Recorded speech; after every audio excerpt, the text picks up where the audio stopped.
Left jab, uppercut, leave you laid out on the floor. Try to duck and roll, hit and miss, now you counting stars. Should've practiced more, should've hit the mask, get out there more. Claim that you're the best. You gotta show me, son, actions over words, baby boy, is you real or what? Talking way too much, world come. Back sports, talking way too much, world come. Back sports, talking way too much, world come. Back sports,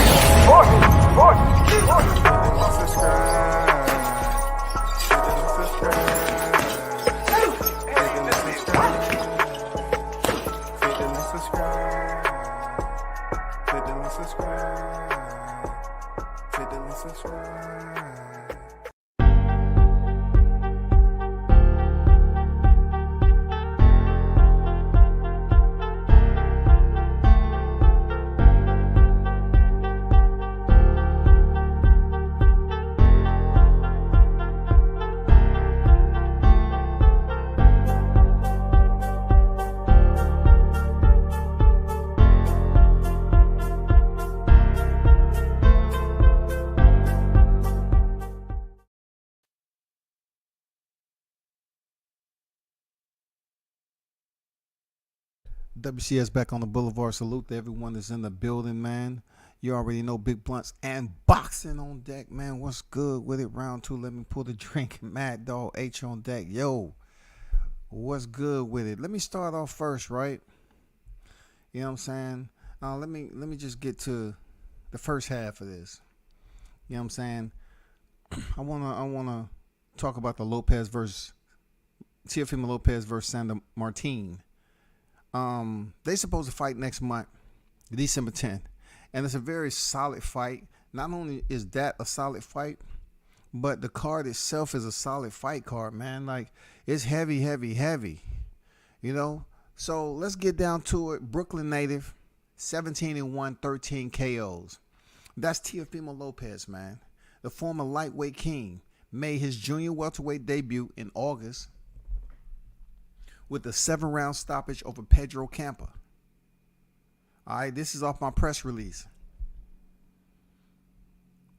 He hopes to become a two-weight world champion in 2023. But the WBO #1 junior welterweight contender must first defeat the slippery Spanish southpaw Martin. 40 victories, 2 defeats, and 13 knockouts. So, Sandor Martin received all the praise by going in there and decision Mikey Garcia. All right. Also, Martin has a loss against Anthony Yigit, who hasn't fared too, it's okay. His record is okay. Not anything to brag about at all. But, when you look at the fighter that went the distance with Martin, you just got to ask yourself, like, is he on Teofimo's level? Back in 2017, he went the distance with Anthony Yigit. This is Sandor Martin. Sandor Martin is 29 years old. He's still in his 20s, right? And you're saying to yourself, he should be a much more competitive fighter going in there against Teofimo Lopez, especially coming off that win with Mikey Garcia. Okay? But we must understand that Mikey Garcia was coming off a freaking hiatus, man. He was coming off a layoff. Over a 1.5 year layoff, to be exact, before he stepped in there with Sandor Martin. I'm not making up any excuses for Mikey Garcia, but I'm just going to say that he was coming off a 1.5 year off the Jesse Vargas fight, and it's not much that can be said, except Martin went the distance with Mikey Garcia. He didn't do anything special. He had a check right hook. You know what I'm saying? He laid on the ropes a lot, which he's gonna get slaughtered if he does it with Teofimo Lopez. You know what I'm saying? He's gonna get slaughtered if he takes that same approach. A lot of people are calling this fight a competitive fight. You know what I'm saying? But with Sandor Martin and Teofimo Lopez. But I keep on telling people, whether they want to listen or not, Teofimo Lopez is a special fighter, man. He's a special fighter. That's why I told people when he was still at lightweight that he was gonna do special things when he decided to leave, because you got to think about it. This man was performing at lightweight when he was having problems weight cutting. So, he ended up losing the belts. Okay, cool. But he came up to 140, looked spectacular. Now he's about to, fight the ranking system against a southpaw. Been there, done that already. And people looking at it like, okay, this is Martin. He's riding the wave of Mikey Garcia. He didn't do anything really super. But I'm going to tell you, in order for him to step in there with Teofimo Lopez at 17-1, right, and 13 knockouts, 25 years old, he's gonna have to level up, or should I say level change. For real, he's gonna have to level change in this particular fight. It's just he's in there with a whole different type of competition, and then he's never been in there with a 140 pounder that's having something to prove like Teofimo Lopez. You know what I'm saying? Like, let's just call it for what it is. You know what I'm saying? We can say what we want about Mikey Garcia. You know what I'm saying? He fought him at a higher weight, of course. Will he be a bit more quicker? You know what I'm saying? Fighting at 140? Or will he have a little bit more depleted energy dropping down to 140 weight class and fighting Teofimo Lopez? We don't know. I mean, he fight Mikey Garcia at a catch weight. You know what I'm saying? So we got to factor that in. That man got to drop that weight, come down, get this work. You know what I'm saying? And see how he fare in there. But I see Teofimo Lopez blasting this dude out. Now, I want to continue to read from my press release. It goes on to say, from Martin, we call him Martin in the U.S., Martin, said, I dream of fighting in a main event at Madison Square Garden. This is my time. I've taken the risk, and I would take control against Teofimo Lopez on December 10th. I would give the fans what they want to see. Now, I don't doubt Martin is telling us what he believes. He believes he's going to go in there and have a moment with Teo. He believes that. He should. He's supposed to be a competitor like that. He's supposed to go in there and compete. I don't blame him for having that mentality. Who am I to sit up here and say he shouldn't think like that? He should think as a warrior, man. Real talk. He should think as a warrior. But I find Teofimo Lopez to be on another level. It don't matter what people have to say that don't like him. This ain't a like game that has influence on the outcome of these fights. On the outside of the ropes, cool. You can like, dislike all you freaking want. But either way, it doesn't have an influence on these fighters splitting the ropes, bro. They have to go in there and compete. And I just see Teofimo Lopez, where he's at right here in his life is different. Teofimo said, we wish Jose Pedraza a speedy recovery, but we look forward to facing Sandor Martin. He was the opponent we originally wanted for Heisman Night at Madison Square Garden, Lopez said. You know what I'm saying? I will continue to silence the doubters as I take over the 140-pound division. I look forward to giving my hometown fans a special night of boxing. You know, when I say Teofimo is a different, special type of fighter, I just look at, how he go about handling business, especially winning the championship and going there against Vasyl Lomachenko, when majority of the YouTube, not myself, of course, was going for Vasyl Lomachenko when they wasn't even fucking with Lomachenko. They just didn't like Teofimo because of the Devin Haney situation. And, that's how idiotic it can become in the YTC. They was just hoping that Teofimo loses. You know what I'm saying? So hopefully the situation presents itself that Devin will get a shot at the belts. That's all it was back then. They was mad because it was some back and forth riff going between some verbal sparring going between him and Haney, and people wanted to wish bad upon him. So when he stepped in there with Lomachenko, after negotiating a higher purse, got it, went in there and defeated him, people was freaking quiet. And then they start talking about, you know what they do now. You know what they do now. And you know what they do now. You couldn't force nobody to do shit. So, do I think Teofimo was being petty by taking his mandatory? No. Plenty of people take their mandatory. Plenty of fighters don't take their mandatory. But he has since left the 135-pound division, made a splash at 140. He seems to be more healthier now. You know what I'm saying? He don't have to drop that extra 5 pounds. And he looks strong, man. And one thing about Teo, man, he puts on a show.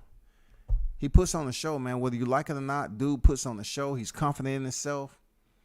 All that shit. He puts on a motherfucking show, bro. And he's going to be world champion at 140. Seriously, he's going to be world champion at 147. People can't see that, but it's going to happen. Look, what we're witnessing right now in these divisions, there's always going to be a guard change. Take away the old guard that's currently at welterweight right now. I've said this before already. Take away the old guard, which is Spence, Crawford, Keith Thurman, Sean Porter's already out. Danny Garcia's already out. You know, there's a lot of old guard that's going to be moving over. And we don't expect Teofimo Lopez to go up to 147 in 23. But by the time 24, the welterweight division is going to look totally different. We have to understand that. And then there's going to be some fighters from 140, you know, because these fighters continue to grow. Look, they're going to be moving up to 147. But also you have to take a look at the young guys that's already at 147 that's going to be working their way up the ladder of competition. You know what I'm saying? Like you have the Jihad Tuckers, you have the freaking Jerron Ennises, you have Blair Flair. You know, you got to put them in there. Virgil Ortiz. I mean, it's a lot of cats that's up there right now. But you got to think about who's older, who's younger, how long they're going to be able to sustain that weight. You know what I'm saying? But at one point in time, the welterweight division is going to look real nice. And I foresee the belts not being in one specific fighter. It's like what we're witnessing right now. Enjoy it while you can. Because I would say a year from now, I'll say within the next year, it's not going to look the way it is now. It's not going to look the way it is now, period. Year and a half, it's not going to look the way it is now. We're not going to be having conversations, and that's going to be the second half of my live. We're not going to have these conversations that we having right now for a long time in the welterweight division. We're not gonna have them. Like this is one of those moments where we have, you know, those individuals that's on the pound for pound list, and we have a whole lot of back and forth. You know what I'm saying? Competitive thoughts about who's better, who's not better, and all this other shit. But it's gonna come a point in time that, you know, Teofimo Lopez is gonna move up to that championship level at 140 pounds and get that strap. His dad say he's going to unify 140. Now, his dad has been on record as making some what was believed to be outlandish freaking predictions. His level of prognostication, people started respect because he said he was going to be champion in 15 fights, and he ended up being champion. And then he said, we're going to beat Lomachenko. He's scared.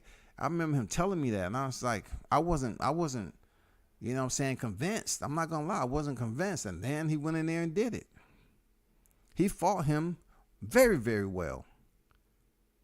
So for him to say he's going to be undisputed by 24, that's a huge freaking statement that he's made. That's bold as it get, y'all.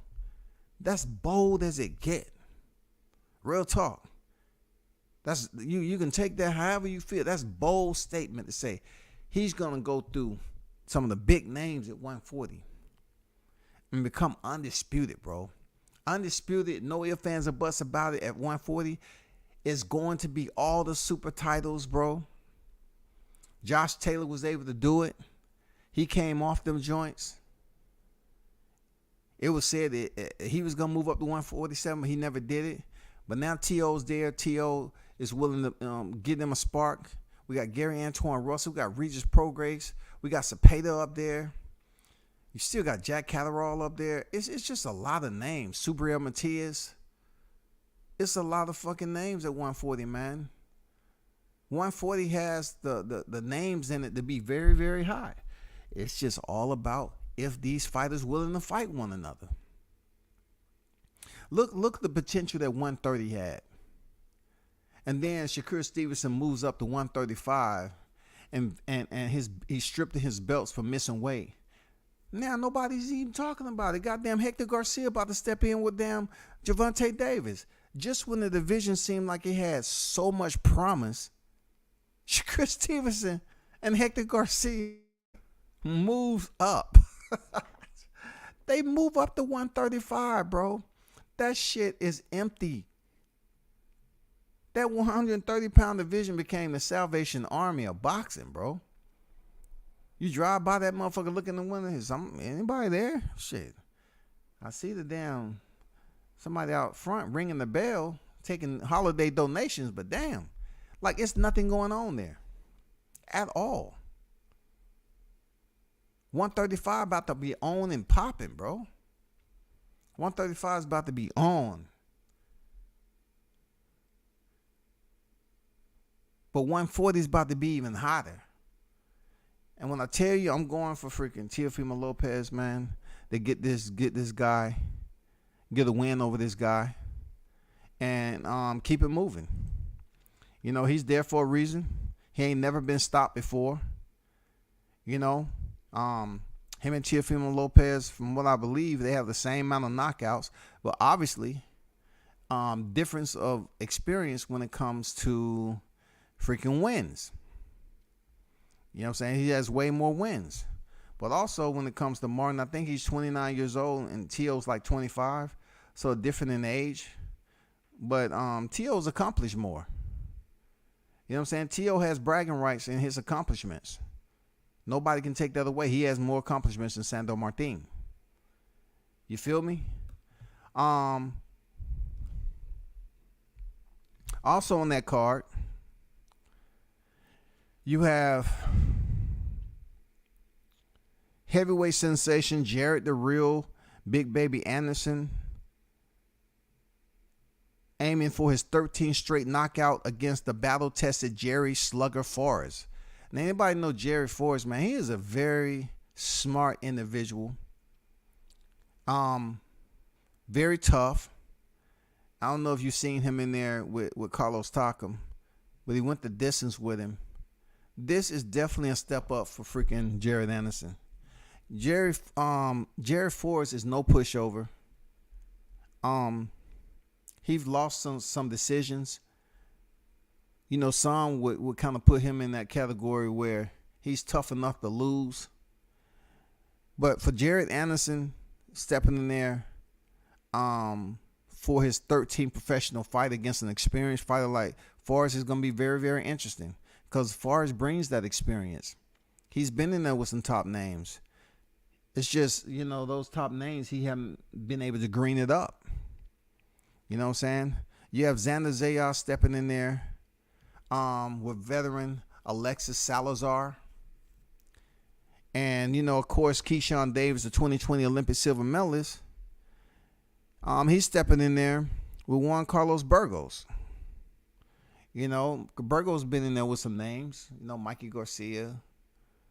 You know, he's had his share of competitors that still, you know, we can look at Keyshawn Davis and say, okay, he's still fighting somebody worth something. You know what I'm saying? Devin Haney went the distance with Carlos Burgos, I think, back in 2018. You know what I'm saying? Like I said, I know he fought Mikey Garcia. The guy has a weird record. You know what I'm saying? He's never been stopped before. But with the 44 bouts he's had, he has 6 freaking defeats. He has 35 victories, 6 defeats, and 3 draws, yo. 3 draws. This guy stay in the draw column for whatever reason. It was one point in time where he fought, back in 2013, he fought Roman Martinez, right? A draw. And then he fought 6 months later and fought Yakubu Amida and went to a draw. Both 12-round draws, man. I'm like, damn. A weird record, but the bragging rights he do have. Juan Carlos Burgos has never been stopped. And Keyshawn Davis just came off, knocking a guy out. They had a pretty high percentage of knockouts. So for Keyshawn, one thing I know about him, I can say, he's not a headhunter. He's improving every time you see him step in the square. And you just have to credit this young warrior for sponging up all that knowledge he's getting over there at B&B. So he's looking good. He's going in there with another experienced fighter. And, let's see where they take it from there. Let's see how, we can grade his performance and continue from there. You know what I'm saying? That's the only thing we can do. And of course we have Shushu Keratin. He's on the fight card. So they don't put in a press release for whatever reason, because Jahad Tucker's opponent is not on the schedule just yet. Shushu Keratin is not on the schedule just yet, but Xander Zayas is here. They love Xander, dog. Xander's opponent is on the press release, but Jahad and Shushu Keratin isn't. You know what I'm saying? But shout out to Deer Park's own. Jahad Tucker, 5'11", 68-inch reach. Mr. Dance Hall himself, man. Pay attention to him in the welterweight division, man. He continued to have these fights. And truth be told, right, this man has fought 4 times this year. And he's about to head in there next month for his 5th professional fight, y'all. That's Jahad Tucker, bro. Dude is a special freaking boxer. Now, a lot of people are going to tell you that, and it's all about the power, this, that, and the other. Look, it ain't like he ain't stopped fighters now. Let's stop the cap. Let's not look at it like a TKO don't mean shit. If you getting hit with a 30-punch combination and the ref stops the fight, it's a knockout, y'all. It's a stoppage. Ain't nobody up here that's just a TKO, like they try to do Crawford all the time. It's a stoppage, goddammit. Where it's KO or TKO, they're getting stopped. A special part about Jahad's talent is his engine. You know what I'm saying? He has a very solid engine to motor through his fights. The punch combinations that he put together inside that square, along with how fluent he is with knowing his opponent's rhythm, you got to respect that shit. Look at the highlights that went viral in his last fight. Look at the highlights, bro. This man lands a combination, steps back to the ropes because he feel like it, touch your boy up with another combination, move to the side, the fighter follows him, he pops him again, slips under the left hand, and resets in the center of the square. He did that shit with no hesitation, no irky-jerky movement. That shit was all in rhythm, fluency, training, all that shit. But you know how it goes, man. You know what I'm saying? You know how it goes. Don't say I didn't tell you, man. Don't say I ain't tell you. Let me get to this chat over here. Hyphy on deck, what's good? Tony Boswell in the building. Mr. Gumbo on deck, what's good with it, Gumbo?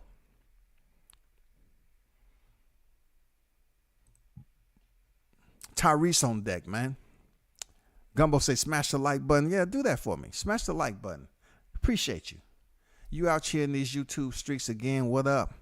Yes, sir. You know what I'm saying? It's all good. Just putting out some content. That's all. My second half is gonna be a bit more of a reality check, man. Balash on deck. What's good with it? Pop on deck. I was hoping you was on the cornballs are acting tough. Nah, I can't do cornball shit all the time, man, because that's what people gonna come to your channel for all the time, for you going at people. That's not what I do. I'm not gonna just put my knowledge aside and go at individuals that already bodied. Tony Boswell, much respect at World Combat Sports in the chat. Stop there and show support and hit the like button. Salute. Just off work. For sure, it's always a pleasure there, Tony, for you to take your time and drop into the chat, brother. Yeah, man, some channels want to do that. I can't do that, man. You know what I'm saying?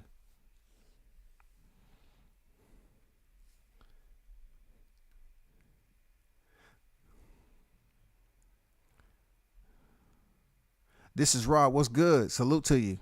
So, that's what I see with this fight card. Of course, December 10th is gonna be hot and heavy in the NYC. Shout out my guy Showtime. He's Team Tucker. He's been with the unit, the squad, before Jahad Tucker was even freaking pro. You know what I'm saying? Been there since the inception of this professional journey. So all I'm saying for you all, just pay attention. Now, it's people going to say what they want about certain fighters. It's people that's going to try to plot. That's the way it is in combat. You know what I'm saying? Look, say what you want about Jahai. If you look for him to do something that your favorite fighter can't do, just think about that for a second. You know what I'm saying? If you're looking for him to do something your favorite fighter can't do, and you hoping your favorite fighter is somebody that you want to get in there, okay, cool. It's competitive. It's combat sports. It's all good.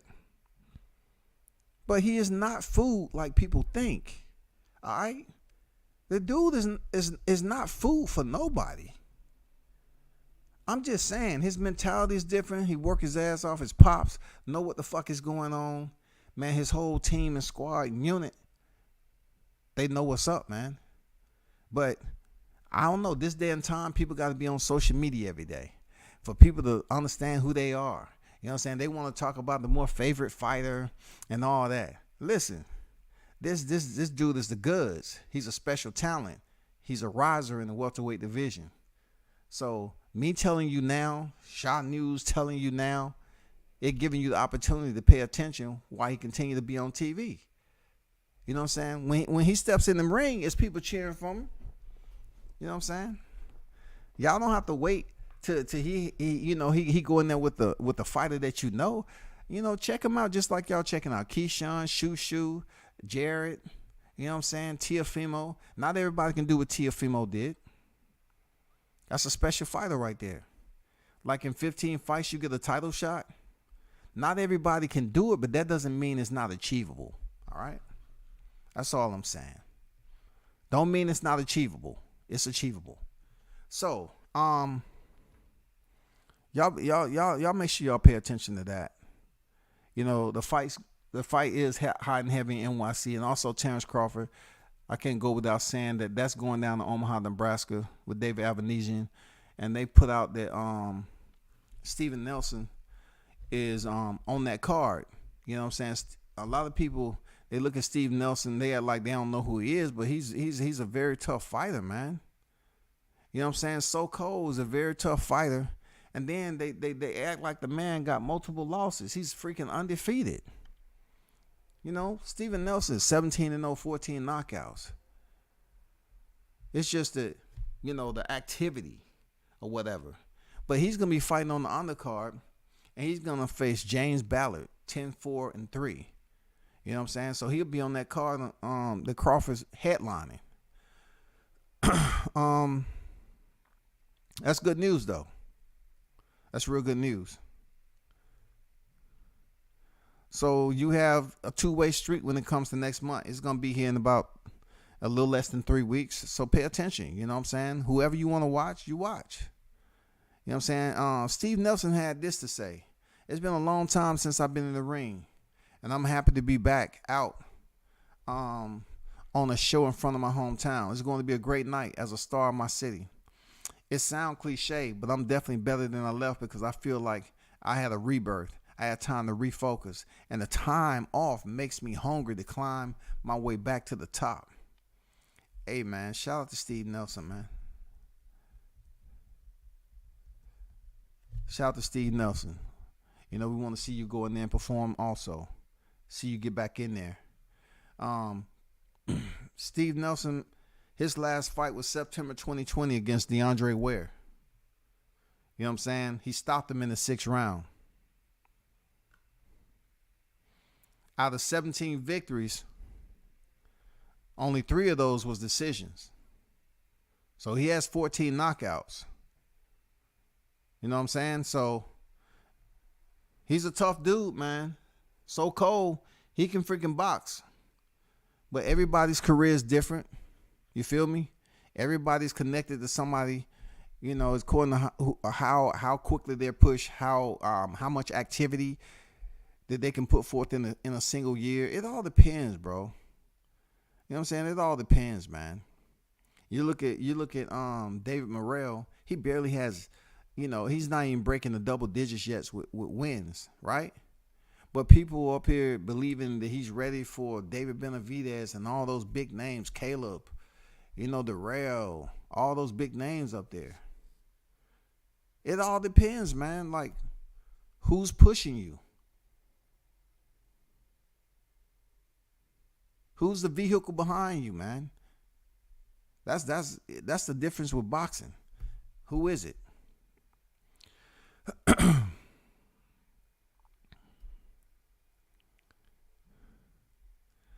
King Mitch on deck. What's good with it, Mitch? So let's get to something that's very important to mine and near and dear to conversation, right? I just want to touch on something that's going to probably wake some people up, right? So in the heat of everything that you've been hearing and that the WBA has ordered this, fight with Keith Thurman and Errol Spence, and then, the record showing that Errol Spence don't want to fight Keith Thurman. For whatever petty personal reasons, he don't want to step in there. Like, this is a combat sport. You call yourself the best at this, that, and the other. You want to freaking unify the entire division. I get it, man. You made that declaration and you fucked it up. You know what I'm saying? Point blank, period.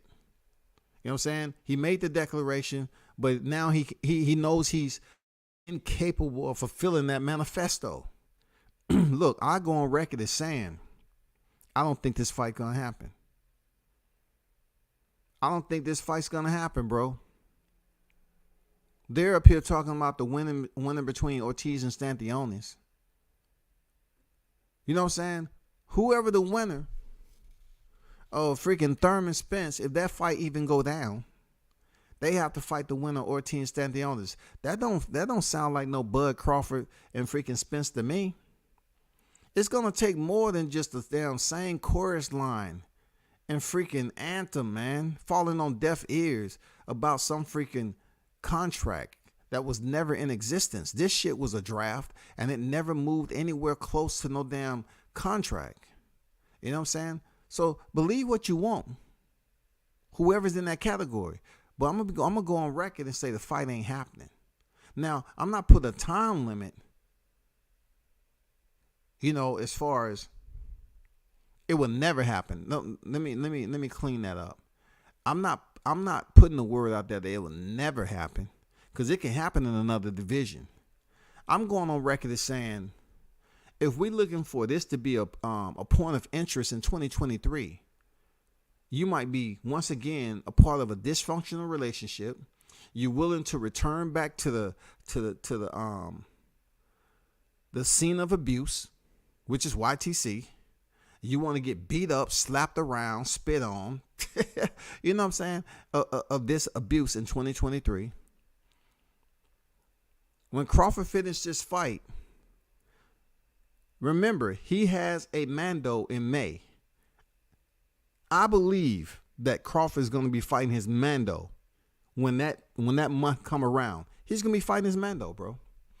I don't see any undisputed shit superseding anything. I don't see this fight popping off in 2023, because I just believe behind the scenes, where people can't touch, a lot of people don't have or know people that can communicate with those people behind the scenes. They have people who are connected, sort of, kinda, but they're not coming on record saying the things that, if you know the people that's directly related and they being truthful with you, They would tell you the real shit, but it just seems like, okay, are they telling them the real shit, but yet they still want to play along that with Spence Crawford? I'm not going to do that. I'm not going to, for the record, I'm calling it that this fight is not happening in 2023. I'm going to put it out there. I don't mind any of the backlash or whatever. I can care less about that. I'm just looking at all the variables that consist of these two fighters and our time being wasted from over on, PBC with Errol Spence and them to the point of us going into 2023 and you thinking something's going to change. We're talking about in-house fights vice Terrence Crawford, who doesn't have a promoter. So instead of them trying to make this fight, Al Haymon doesn't benefit at all from Crawford being a part of this fight. All they want is the belt. The only way they're going to get the belt is that Crawford vacates the belt or he loses the belt. It would be nice for somebody else in the PBC to be able to lift that belt off Crawford. That's what they was hoping. Who was they hoping? They was hoping Sean Porter was able to lift that belt off Crawford. If Sean Porter was able to defeat Crawford, he would indeed fought Errol Spence Jr. for a motherfucking unification for undisputed. Period. Period, bro. Sean Porter was put in that position. Who was Sean Porter signed with? How can they make Sean Porter? How can they have that $4+ million purse for Porter? Like, they was able to make the Porter Crawford fight? Oh, I know what it was. People gonna turn around. What WCS? Now I'll take a liking. I've taken a liking to your channel. But we must understand, get some things rectified. He was still signed at top rank at that time, WCS. So therefore, Al Haymon was willing to do business with him. But look, I look at this shit, right? And I said, isn't that the same person who said that Al was a cancer? So the only reason I'm bringing this up is because you can have a disagreement, but yet when it comes to business, you can still do business, right? You can do business. And this is all I'm saying with Crawford Spence, bro. Like, why can't it just be business? Absent of all the politics, bro. This has pretty much been a whirlwind of dissatisfaction for a long period of time. A whirlwind.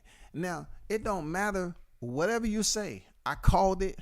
People don't want to say I called it, but I told you. Listen, bro. I try to explain to people. When it came down to this fight happening this year, it was never going to happen. You had certain people out there playing the role like November 19th was going to be the date. The shit was never going to happen in November. They had no plans of making this fight this year. And then we highlight these moments so much, right? Over and over again. We reciprocate the same shit. You know what I'm saying? It becomes a repetition of words over and over again. That Timothy Smith put this shit out at the first part of the semester and everybody ignores it. Everybody totally ignored Timothy because they don't know who he is. That's the point. They don't know who Timothy Smith is, bro. It's a lot of people that hasn't been close in person at all. I've seen that man several times in person. I've had conversations with him. I got his number in my phone. I've called that man up to get into the Deontay Wilder camp. You know what I'm saying? Hey, y'all ignored what the man was telling you all. So what do you want me to say? You want me to continue to go through this damn charade as if we don't know what's going to happen in 2023? I'm going to go on record. I feel that Crawford's going to fight his mandatory in May. That's what I feel like. Crawford's going to fight his mandatory in May. Now, that doesn't mean Crawford is not going to try to revisit the negotiations, but I guarantee you it's not going to be a freaking carnival wheel like it was the first time. He's not going to go over there and play games and that shit. What he learned from wasting his time this year, his people are going to go over there with a much more higher sense of awareness, and they're going to pick out the bullshit right away. If they ain't telling them what they want to hear, it's not going to happen. Like I said before, I don't believe the fight's going to happen in 2023. Now, I know a lot of people say, well, just give yourself a chance to say it may not happen before Terrence Crawford mandatory. It may not happen. I'm on this type of time right here. Terrence Crawford is not the one complaining about making weight at 147. He's not the one complaining. I told you all several months ago that I believe that they're trying to wait for Terrence Crawford to leave the division and vacate that WBO belt so Errol Spence can fight whoever for the vacant WBO belt. But it's getting tough for them to hold that down because of Errol Spence being undisciplined. I mean, that's just facts. Take it however you want. That's just fact, bro. Same fighter be all hype. Some fighters actually be good. Zerda was all hype. Dave Morrell seems to be good. Like I said before, Mitch, without being petty, I guess it is petty. Good ain't great. So we can say he good, but he definitely ain't great. He ain't fought nobody that's great. You gotta fight somebody equal to greater your skill set for somebody to level and put you, say, okay, so and so's a great fighter because they comparing him to the competition. He ain't fought nobody that's greater than him. He ain't fought nobody that supposedly have a greater damn skill set and did more than he did in his career. That's all I'm saying. You can avoid mandatory by voluntary fighting for undisputed. Hey, what's the point? Look, we understand what you can voluntarily do. And shout out to Blunts for the comment. We understand that, Blunts. Real talk. And you're absolutely right. You can. But what's the point of volunteering to fight someone when you're the B-side?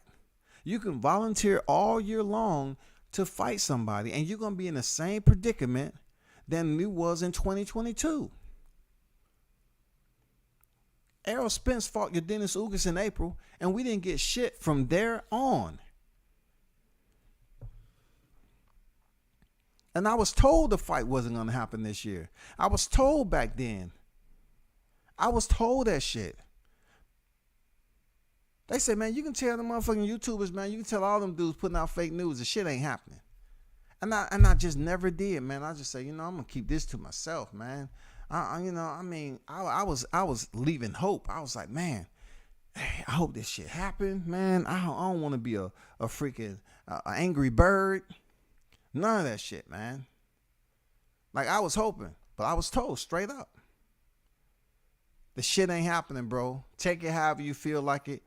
I ain't telling you off no gifts and shit. Look, they know because they communicate with people that's knee deep in PBC. That's a fact. I don't care if you believe it or not. But if Terrence Crawford volunteer, you just can't say I'm volunteering and nothing is happening on the other side. You have to fight your mandatory, bro. You have to fight your mandatory.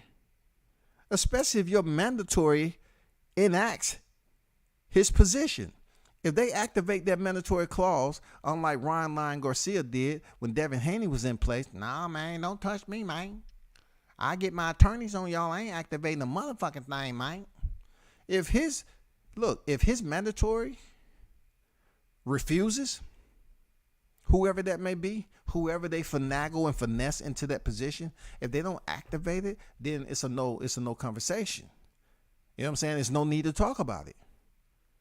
But Terrence Crawford volunteering to fight, PBC will have to put that shit into play in a timely manner in order for that to go and go into the pause position, to put it on timeout.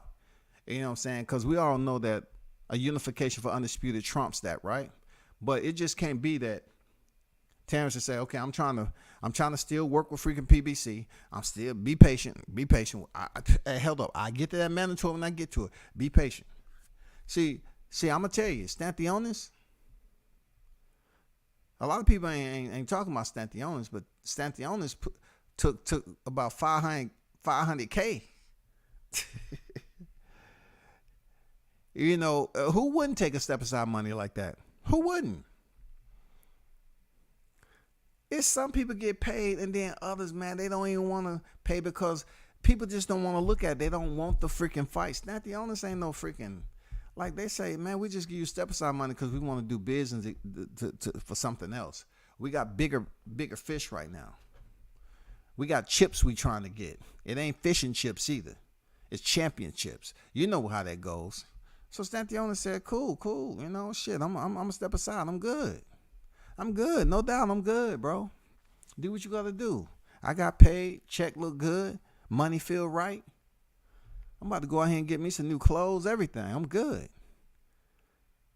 But I think, like Crawford said, he's fought all his mandatories. He ain't never paid nobody no step aside money. None of that shit. Ricky Burns is on record. He attempted to try to get Crawford to take step aside money. And Crawford said, what? No, I'm stepping into the square. So expect him to hold that same energy down, man. Expect Crawford to go in there and get this shit popping. For real. I know Spence doesn't care to grant Thurman an opportunity for a nice check and chance at 3 belts. But Thurman is a good name for Big Fish resume. And it could be a solid fight for boxing. I mean, I like the fight. But, you know, people look in the meantime, I like the fight because I have ulterior motives for freaking Spence. I will go on record again and say this. For the record, the fighters I rock from Deontay Wilder on down, right? I do not want them going in there and saying I want them to take an easy fight. That's not how I compete in life. I just don't, man. I don't compete like that. Bro, it's just different type of shit, bro. It's just different type of shit. I'm not wishing bad on Errol Spence going in there fighting Keith Thurman. I want the best man to win. But when it comes to this YouTube shit, of course I want Errol Spence to win. Because I want Crawford to have the glory of stepping on this dude. That's all. But that doesn't mean I'm going in there and wishing him bad because of Keith Thurman. I don't just support another fighter because I don't like that. I'm like, man, Keith Thurman, what has he done? Dude has been hanging out for a long time. I respect him that he was unified champion. But he ain't did too much of anything. Like, the dude was eating ice cream on the eve of stepping in there with Manny Pacquiao. He was eating ice cream, dog. He was in the casino. Like, what was going on with you, Thurman? Now you rededicated, refocused that you saying, and you ready to go in here and get this work. Hey, Spence might have got this dude up. He might have refueled his reservoir of motivation, y'all. It's something about that. Like, he never would give Spence the opportunity, and that's why Spence has this grudge against him now. But then we hear time and time again, Spence said, take the L out of Lover, it's over. He wasn't fighting freaking Keith Thurman. And now they ordered his ass to. He's in a hard place right now, people. So hopefully Spence and Bud agree by the end of January. Set the date for April.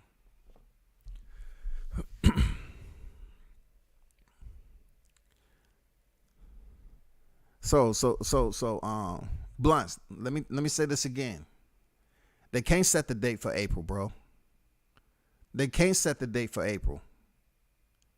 If Errol Spence somehow miraculously fight Thurman in February, it's no fight in April. Look, I'm going to tell you right here, right now, they're not fighting in April. Okay? I'm just putting it out there. Crawford ain't fighting in April. I'm just putting it out there. Crawford and Spence is not fighting in April. Guarantee it. They're not fighting in April, bro. Erase that shit off your mental calendar. They're not fighting in April. It's a lot of fights going on. We haven't even heard any type of announcement from Spence, Thurman at all. All we know is it's been confirmed. So you believe that let's just erase January now. Let's erase January now. Because you got Tank Davis, Ryan Garcia fighting in January. You know what I'm saying? All the hype and hoopla has been talked about. Everybody's looking forward to seeing Tank get in there against Hector Garcia. You know, they looking for them to announce that Tank Davis will be fighting Ryan Garcia on this date. So we're going to omit April out of here because there's no way in hell Thurman and Spence is going to fight in February, right? And then turn around and fight in April. It's not going to happen, bro. I'm going to save your thought process on that. It's not happening. They're not going to fight that close together. They're not going to fight. So that's going to bleed over into when Terrence Crawford needs to fight his mandatory. March, April, May. That's a very close window, right? Dude. Victor Ortiz was in a position, but they didn't petition because they Golden Boy and Virgil wasn't ready. Yeah, they've been on record of that, and you're absolutely right, Mitch. They was on record as saying they didn't think he was ready. But once again, let's not forget the P word. Politics, bro. Politics can be a heavier influence on the business part of it. Politics is an intricate ace when it comes to the business aspect of boxing. Politics, bro. Politics.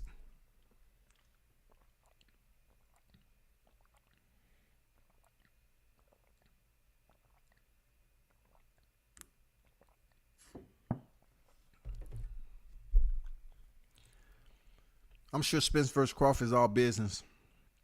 The feelings and shit come from YouTube. Tony said, ain't nobody else beating Crawford. I thought Spence Jr. did have a chance, and I'll gladly eat my crow. He is abusing his body.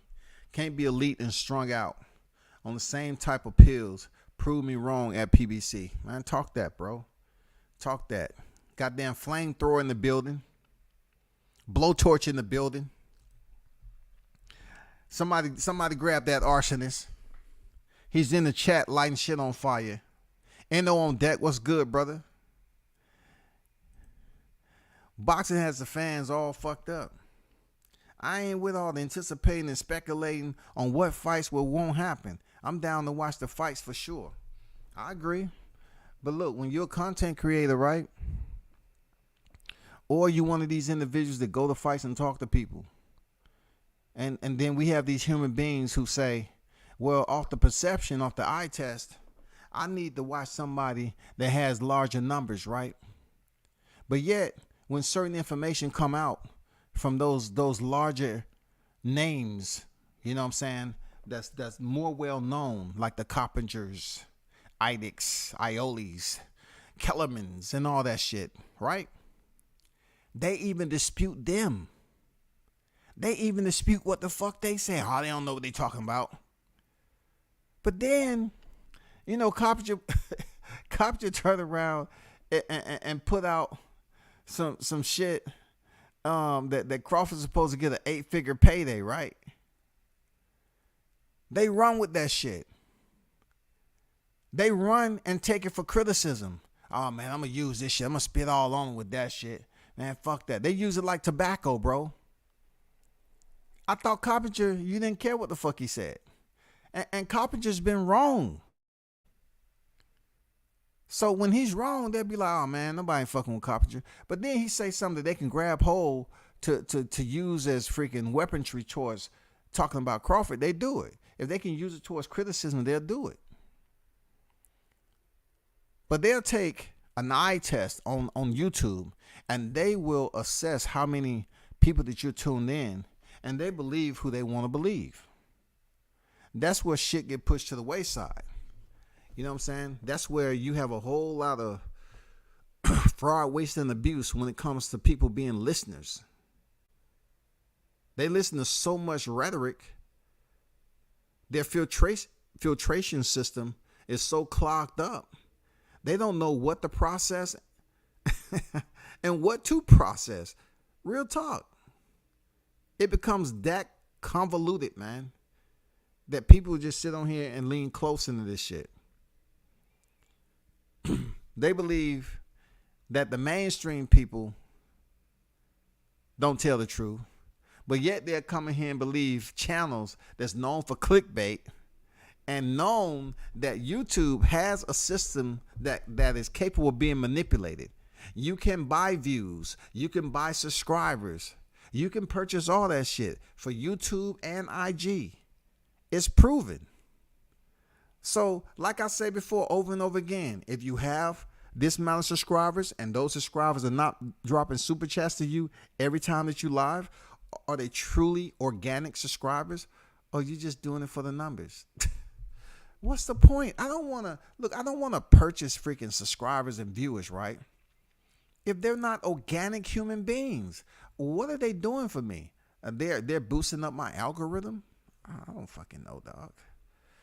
What are they doing? I'm not sure if it does happen at WCS. You might be correct. Hey, Tony, for me, I'm going out. You know, I speak. I can march my march. You know what I'm saying? I can put my left foot in front of my right and vice versa. You know what I'm saying? I can march in my own boots. I'm going on to say the fight is not happening, especially in the first half of 2023. It ain't happening. It ain't happening. All people have to look at to figure this shit out is Keith Thurman, Errol Spence. Now look, they're going to sit up here and say, well, undisputed, it trumps this. Okay, I'm not saying you're wrong on that shit. But look at the primary origin that is holding up the fight. What is the nesting bed, man? What is the nesting bed? What is the hornet's nest in all of this? Who is holding up the fight, bro? It's not Crawford. He don't have a promoter. Al Heyman wants this shit to be in-house. These dudes can talk all they want. Al Heyman wants this fight he wants that shit, his fights to be in-house, to make as much money as he can, because they got people to pay. That's why all these fights are pay-per-view. Take it however you want. I don't give a fuck you believe me or not, man. I don't care. You know, people want to sit up here and throw credit whenever they feel like it. Call it for whatever it is. Al Heyman wants the shit to be in-house. He wants the double dip, not single dip. He gets absolutely nothing off Crawford. Like, it's nothing that he would get off Crawford. But Crawford looks to gain a lot lifting those belts off Spence. And that takes a lot off what Al Heyman has in his possession and making some fights with Errol Spence too. The fucked up part about it, we're not privy to the conversations that's going on behind the scenes about him fucking up and not taking care of his body. We're not privy to those conversations. That's the fucked up part about it, man. Some of these fighters are good. Maybe a handful of current guys. Maybe even be great. Tehran, what's good? It's looking like Boots going to be Buzz mandatory, and that's going to be a bad fight. I don't know why cats continue to sit up here and talk about it's going to be a bad fight. Did you not hear what Crawford said? Do you know who I am? I don't look at him as being the least bit of scared of Boots Ennis, man. How is it going to be a bad fight? Now y'all looking at Boots Ennis as being, oh, he's the boogeyman and destroy. Y'all heard Timothy Bradley on there, you know, doing this interview with True School Sports, and you think, oh, Timothy Bradley co-signing. Well, guess what?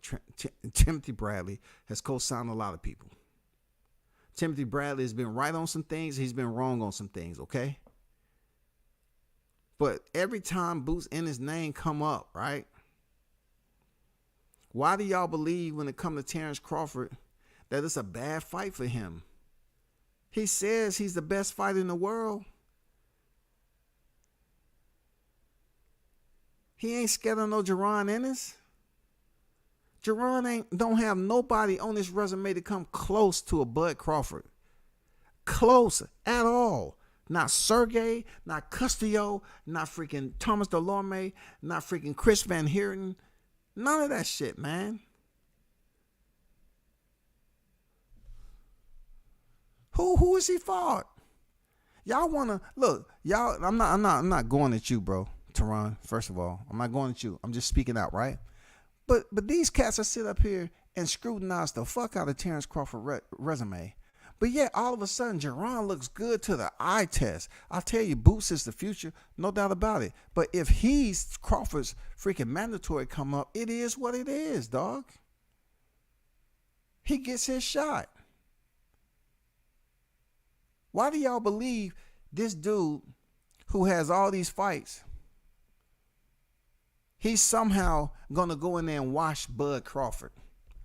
How? How do you all believe that as hardcore fanatics? How you believe in that? Y'all must be temporaries, man. This dude has nobody close to Terrence Crawford's credentials on his freaking boxing ledger, man. None. Zero. He went 6 rounds with Sergey Lipinets, who's out of 140-pound division, bro. I like Ennis, but Crawford will retire undefeated. I like that attitude, man. Like I said, I believe Crawford is the best fighter going right now. You know what I'm saying? He's proven himself. He's the one to go and have no problem getting work in people's cities. He ain't sitting up here in a corner huffing and puffing and acting like, oh man, I accomplished more than you. I ain't stepping in the ring with you. No. That's not what he does. He step in the ring with the young lions. He give them an opportunity, bro. I definitely can't say that for Spence. I can't say that he's that guy. People see him come into town and he's sparring with the young talent. Why does everybody got to come out to Texas? Why does everything got to be cameras off? Some people don't give a fuck about the cameras because they are totally confident in their fighters. Like, I would never not let this ride. When Jahai Tucker and Brian Norman sparred, I was able to see them spar, and then I was able to see Tank and Brian Norman spar. Tank people was up there saying no cameras. It was almost like people started there acting like, hey, no cameras. Nothing. Going around looking. Look, it could have been an all-out freaking multiple homicide up in that bitch, man. It was so many people up in there. It was one way in, one way out. If shit would have went left the wrong way, which it was hot. It was heavy in there. They said no cameras, no nothing. I don't want to see nobody film. Bro, truth be told, nothing they could do if you was filming anyway except kicking you out. So if somebody wanted to put hands on you and they end up getting some hot shit in them, you can be like, hey, bro, you shouldn't have put your hands on people. All you had to do is tell them to get out. It's all about just recording a sparring match, bro. But then you take Brian Norman and Jahai Tucker, and both of their fathers said they don't give a fuck about if they get recorded or not. They don't care, man. I got to respect that. Because they wasn't over there. No, fuck that, man. There ain't no cameras. Cut the motherfucking cameras off. Cut the cameras off. Some people, they cool with it because they have the confidence and they say it's okay. And some people don't. From what I know, they didn't even know Brian Norman was going to be the sparring partner of Gervonta. Gervonta had already sparred Brian Norman and when he was 16. So when he came in there with the hoodie on, like he was going to collect a debt, they found out it was him that they were sparring. Cut the cameras off right now. I was there. Cut them off. No filming. I swear to God, dog. Look, if we would have been able to record those 2 days of sparring, right? Because once again, you know, people didn't want to give me credit. I was like the lone YouTuber up in the sparring session, right? The content creator, right? Man, that sparring session would have made me so much money on this motherfucker. Dude, look, dog. I was on ringside looking to take stills. I said, man, I'm just going to take some stills. I'm not going to record shit. No! No. And no cameras. No video. No photography. Nothing. Boy, look. I would have been sitting so heavy on copyright, people copying my shit. I would have goddamn had over 20 million views on that motherfucking sparring session, dog. I would have had if Brian Norman and Jahad Tucker would have been recorded from start to finish, because I think they went like 8 rounds. Like they sparred 2 days too. That sparring session would have had millions of views. But see, it wasn't as many people. One thing, Devontae is a multi-time world champion. The only reason I know that he would have had in a high number because it was packed up in that motherfucker. It gave me that old school vibe when sparring used to go down. It was a small ring. It wasn't nowhere to run. And these cats wasn't even on the clock. They wasn't even on the clock, man.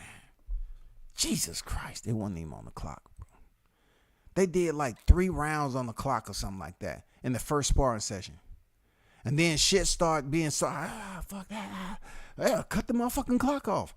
Shit, why did they say that? Spence beating Thurman is a solid win. Spence stopping Thurman, though. I agree. Spence beating Thurman is a solid win for sure. But a lot of people, once again, just like when it comes to Crawford, Mitch, they don't have confidence that Spence can go in there and beat Thurman. Have y'all seen these training videos that Thurman has out? Thurman looked focused, dedicated. Man, he looked like he's re-energized. He's looking the part, bro. Not like he did with freaking Pacquiao. He looks recharged, bro. He's taking this shit serious, man. He's getting in his conditioning, all that shit, bro.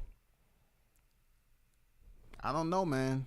I'm being honest with you. I don't see this as being an easy fight for Spence, man. Seriously. You might even see Spence get dropped in this fight. Seriously. I'm just saying, man. You might see Spence get dropped in this fight. I mean, not because he's gonna be undisciplined and shit like that. No. I'm just saying, like his neurological faculties, they're not the way they used to be. Real talk.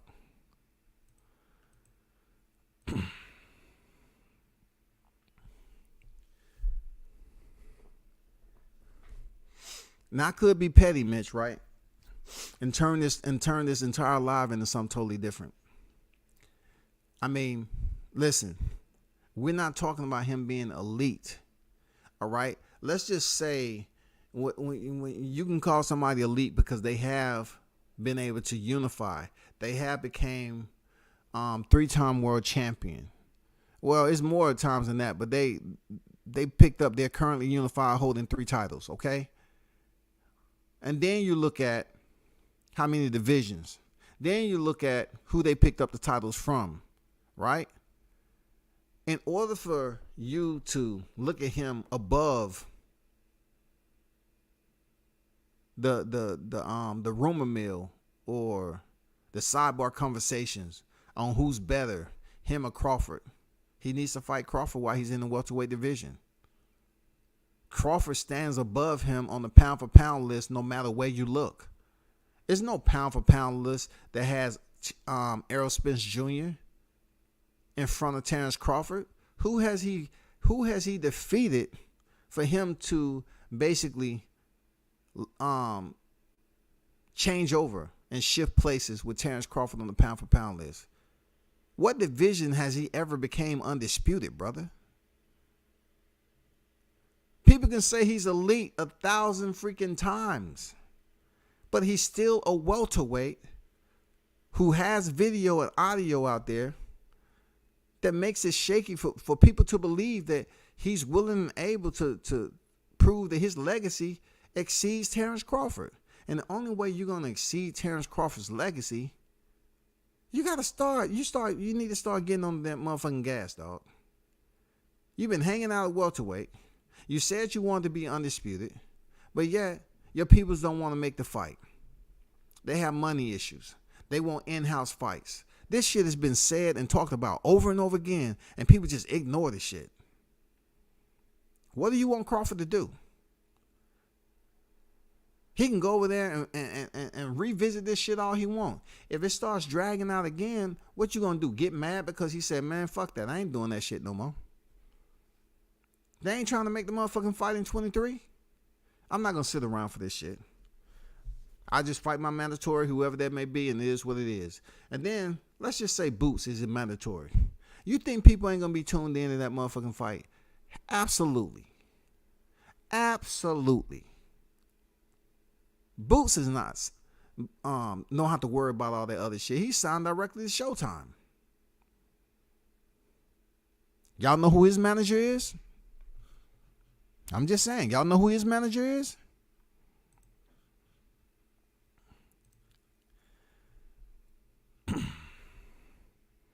I was right about what, bro? Talk to me, Q. What you mean? Hey, man, I big fish or big duck. Hey, man, you know what I'm saying? Hey, people love using ducking when it comes to Crawford, but let's be honest, man. Let's be fair. Let's be fair, man. When we gonna stop just listening to the same agitprop out here? You know what I'm saying? Like PBC didn't want the freaking fight. They want in-house fights to get some paychecks and money while Spence is still at 147. Because, of course, he's having discipline problems with his weight because he has other damn personal problems going on. I try to tell y'all, when he was frail, looking frail the way he was a month and a half out, that's because they had to put him on an extreme preempted diet. They had to take him to a point to get him where he needed to be quickly and then sustain that shit. They wasn't giving him a moderate, you know what I'm saying, moderate weight cut. Weight goes. They wasn't doing that shit because they feel that Errol Spence isn't disciplined enough. So when he stepped in there with freaking Yordenis Ugas, he lost that weight quick, and then they sustained it. That's why you saw him looking all skinny the way he did way before the damn April.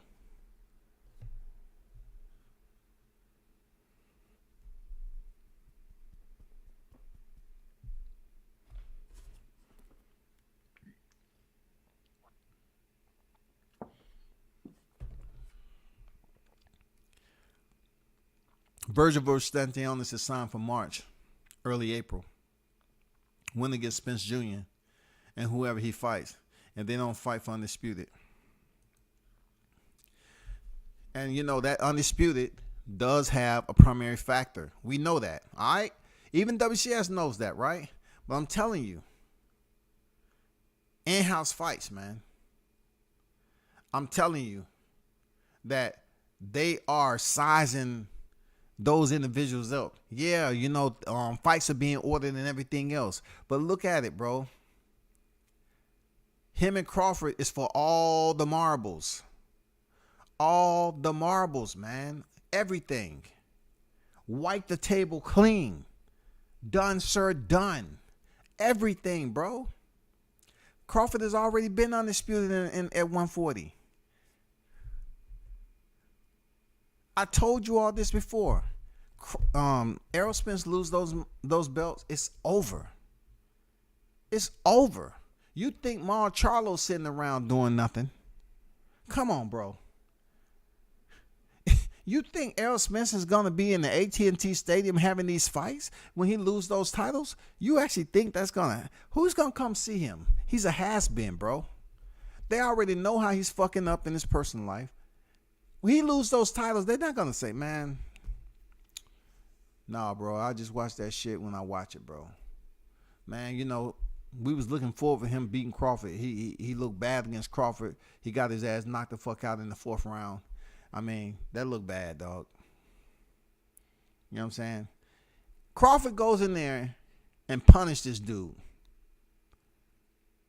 If he goes in there and punish Errol Spence, bro. It's over for Spence, man. It's over. All them big paydays, people up here looking like Jerry Jones, goddamn took this dude because he was special. No, he took a fighter that had a connection with the culture over there, with the Texas boxing, community over there, right? And then it was for him to bring more attention to his training facility and to the network, Fox. That's all it was. It was a perfect little matrimony that Jerry Jones, the man with the money, he brought Spence on board to try to make some shit work. Boxing, people can make a lot of money off boxing. Why not Jerry Jones? You know what I'm saying? The man got money. The man purchased the whole Frisco, the training center when he fought Carlos Ocampo. He said he needed $9,000 to break even, dog. He wanted to pack the house out to make it look like Errol Spence, who had no previous numbers of doing nothing. He wanted to make him seem bigger than what he was. So Mikey Garcia was the first one to step in the ring with him at AT&T. He had to bring a Mexican fan base to that. He had to, bro. That's a no-brainer.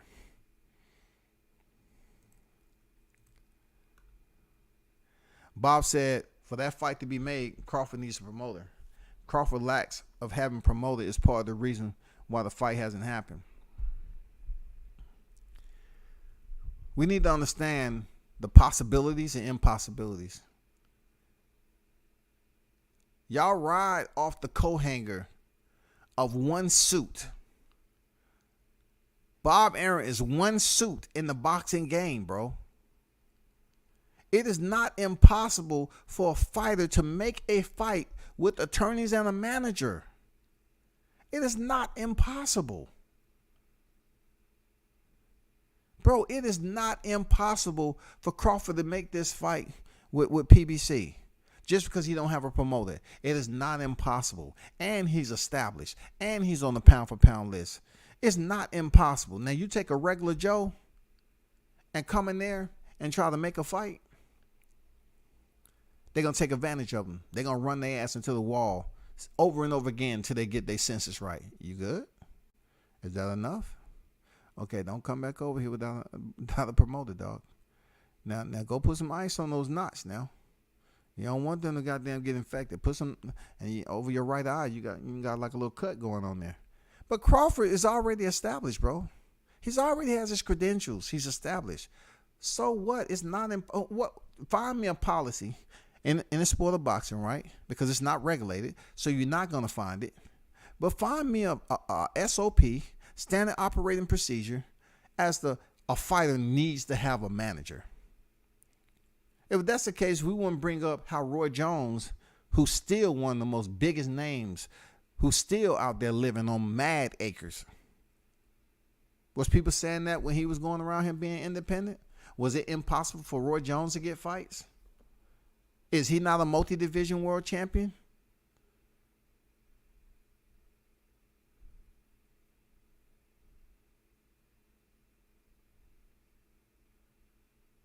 Isn't it?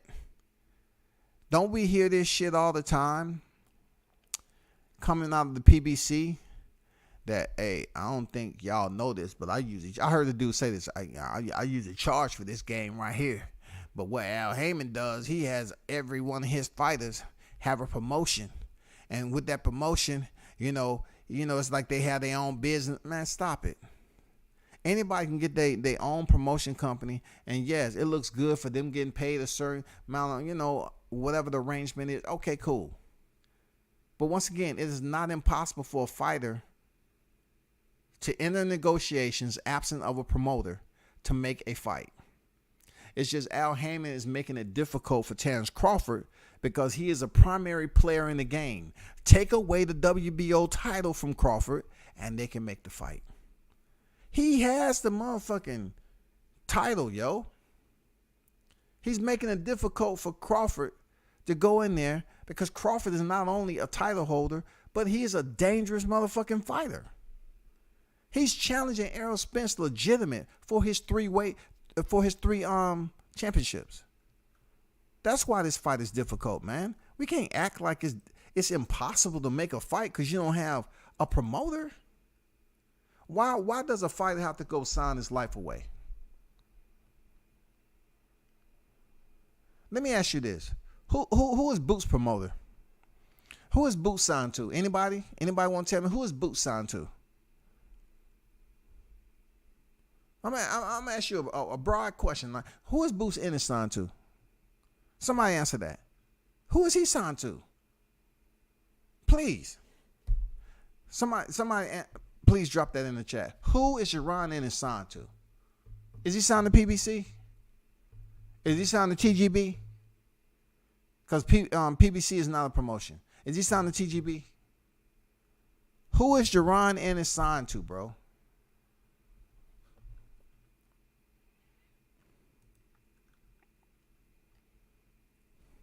Bob is going to say what Bob want to say. I get it. He's a promoter. Triple OG, come back from the Don King era. I understand that Terrence Crawford left him, and he's going to say what he want to say. But this is the same guy who been on record is dogging the shit out of Al Heyman, but yet they was able to do co-promotions with PBC.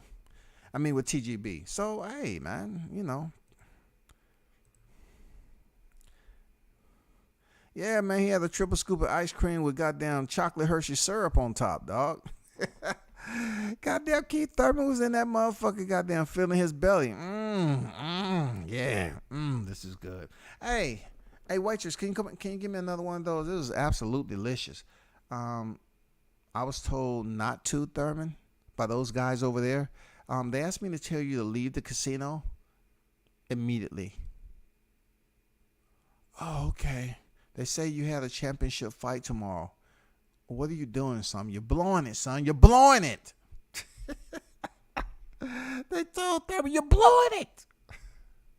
Pacquiao gonna beat your ass. You in here eating Sundays.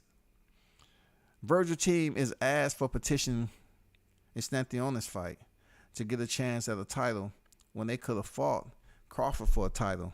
Maybe Stantion's them, right? Don't believe that they're ready for Terrence Crawford. Terrence Crawford is not anybody's hors d'oeuvre.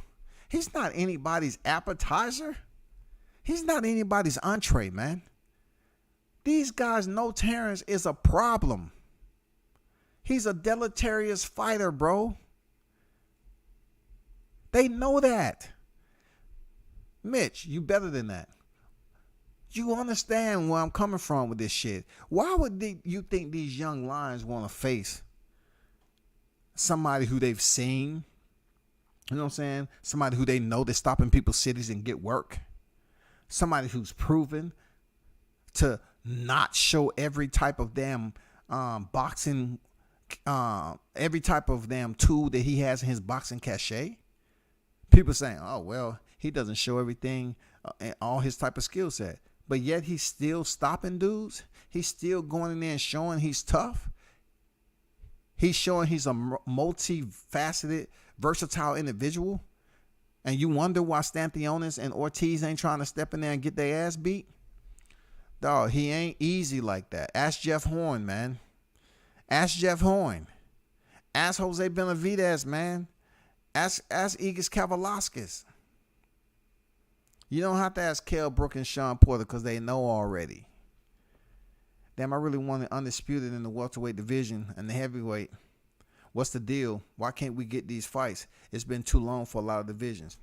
It's good you mentioned a heavyweight division there, Tony, because they're looking at that shit like nothing.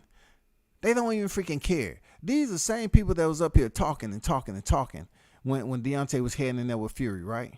But I'm saying to myself, like, you don't even hear these same people talking about the heavyweight division. They don't give a fuck. They're not even asking the question you just asked. If Alexander Usyk has the other 3 belts, why aren't y'all up here talking about, well, you know, Usyk, to be honest, we're waiting on you to fight Fury. Something ain't right. Fury ain't fighting. Usyk ain't fighting. Fury, why everybody? What's going on with this? We're looking for a heavyweight undisputed. Now, go back once again, as I repeat, when Deontay was in arbitration, what was Eddie Hearn trying to push to the people? Fury Joshua was going down in August. Forget what anybody say about Wilder. He ain't in the picture no more. That shit expired. It's over with. It's done. Who fought? Wilder, Fury.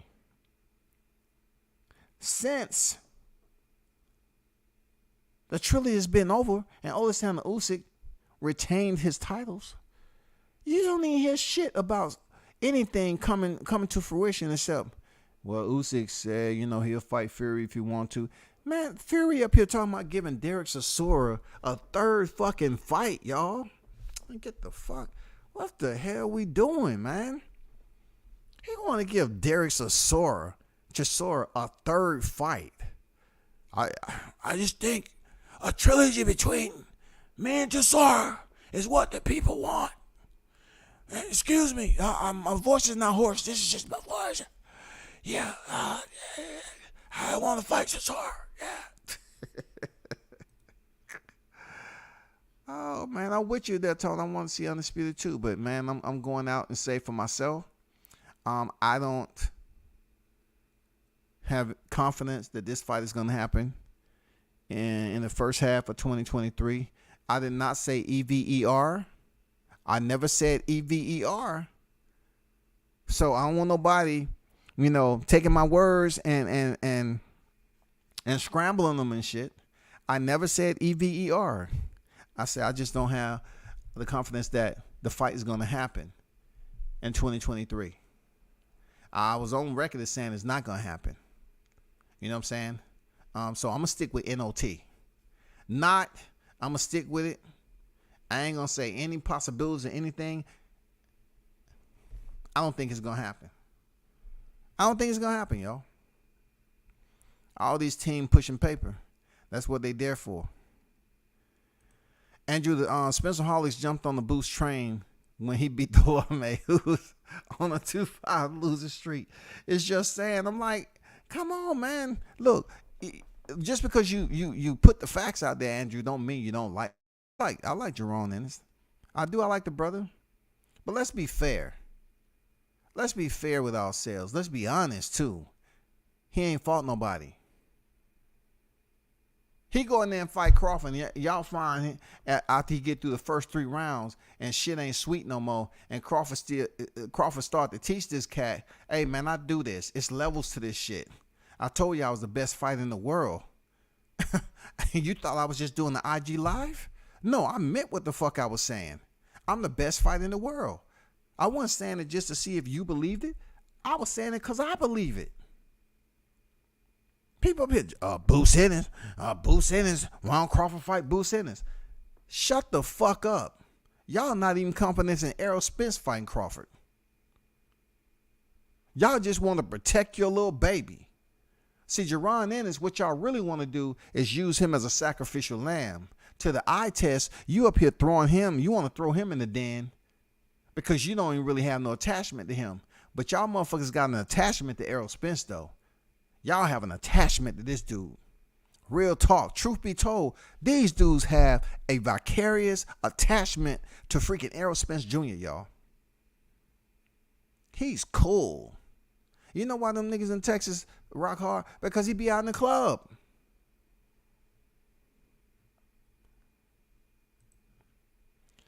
King EJ team moving fishy. They don't want the Bud fight. I would like to have seen that sparring. It was epic. That shit would have, look, I would have posted that shit. Now, of course, it's a lot. You say a lot of people would have posted that. No, it wasn't a lot of freaking YouTube content creators in there, first of all. And that's why Tank snatched my video and he did a Photoshop of Brian Norman Jr.'s nose. They didn't even cite me on my video.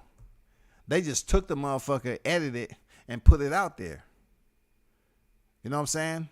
But I will give credit to certain individuals that did at that point in time. I'm being honest. Some did, and some didn't. If I choose to tell you who didn't, then this live goes left real quick. So you figure it out for yourself. The ones that didn't give me credit for my freaking video and use that shit, I'm telling you, man. And you wonder why I went in on their ass. You wonder why I go in on these niggas. Because they give me every opportunity. When I give them therapeutic exemptions and passes, they take advantage of it. When I give them the waiver, they take that motherfucker and think it's damn sweet. You do the math. Motherfucker used my video and didn't even give me credit for it. Eye test tells us Ennis in trouble. Ennis is trouble for any welterweight. We need to see him in there with quality guys in the division, though. Young fella is solid, though. I agree with that. He is solid. I'm not, once again, if we're going to scrutinize a 3-weight champion, Mitch, if we're going to scrutinize this dude, if we're going to goddamn turn the pages on and look at every freaking division he's been in, every championship that he's earned, every type of credential that is official, I'm talking about official to his boxing ledger, everything that he has earned, and you still trying to act like the only, well, when you look back, though, Gamboa, he had problems with Gamboa. God damn it, Gamboa. He almost ruined that guy. You notice, I just heard somebody today say that shit. Gamboa was a 126 pounder. He wasn't even in the division long enough to be acclimated to 135. Even though he had a strap, he hurt Crawford. But they never talk about consistently how many times Crawford dropped this cat. And they don't even mention that this dude, what he was able to achieve in the Olympics. Gamboa was a motherfucking hitter back then. So you give him credit for hurting Crawford?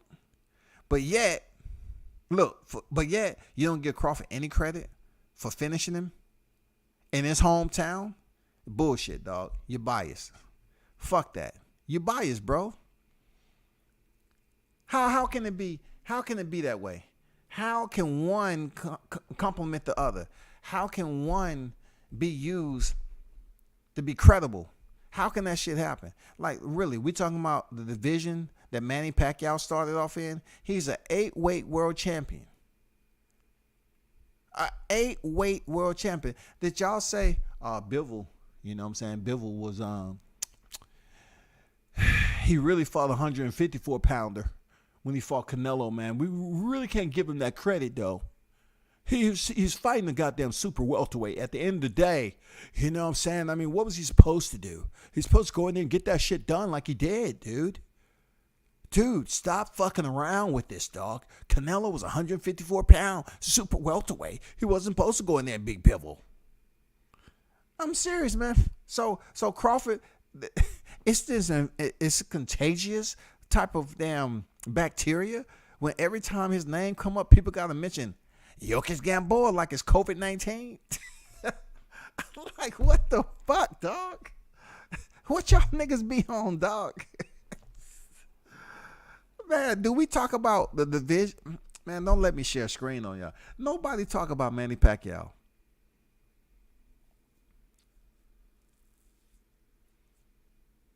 Nobody's up here using those same scenarios. People move up in divisions. No one was talking about when Errol Spence was facing Mikey Garcia. They weren't telling you that, oh, you know what? Yo, dude, Mikey Garcia was a featherweight, dude. Why is Errol Spence facing a featherweight? Did y'all ever hear anybody talking about Errol Spence facing a featherweight? But they want to come up here, the WCS, and talk some bullshit? Talking about Yokis Gamboa was a featherweight when he fought Terrence Crawford, who was at 135? 2 divisions up? You whining like little bitches? You whining like little hoe-ass bitches when Errol Spence fought a guy that moved up 2 weight divisions, but he was at 126. He even picked up a chip at 126. Yokis Gamboa had a chip when he fought damn Bud Crawford at 135. It wasn't enough? Come on, man. Y'all biased as shit, man. Those individuals who I'm talking to. Mikey Garcia moved up from 135 to 147, and y'all show that man mad love. Y'all act like Spence is challenging himself. The same Mikey Garcia that lost to Sandor Martin. But y'all was up there boosting him up. He was a featherweight too. Keep the same fucking energy. Can't miss, no disrespect, but I got to see someone in the top 5. Anybody to give Ennis some good rounds. A fighter who can take a punch. Butayev should be decent. Look, I get it. You know, what's his name? Butayev. I understand he's a name that people's high on right now. I'm not going against the shit. I'm not trying to goddamn roll upstream with this guy. If he's the one next in line, cool. If it's Crawford, cool. I'm going to go back and say what I said before. Jaron Ennis' fault. Nobody. Except Sergey Lopez. 140-pound world champion who Mikey Garcia beat. And he dropped him. And Lopez was dropped in that fight. I mean, come on now. We're not gonna sit up here and say, you know what, he's in the good graces of everything, right? We're not gonna sit up here and remind Jaron Ennis because he's the next in line after Errol Spence lead 147. So we gotta coddle him good. We gotta make sure his milk is warm. We gotta make sure we have nice blankets. You know what I'm saying? And we need to make sure they're just a little bit warmer than room temperature, okay? Hey, get that Posturepedic pillow, put it behind his head. Yeah. Hey, you need to come over here, fan him down, get the palm leaves, fan him down. Mr. Ennis, what would you like? Cheese crackers, grapes, kiwi, cantaloupe?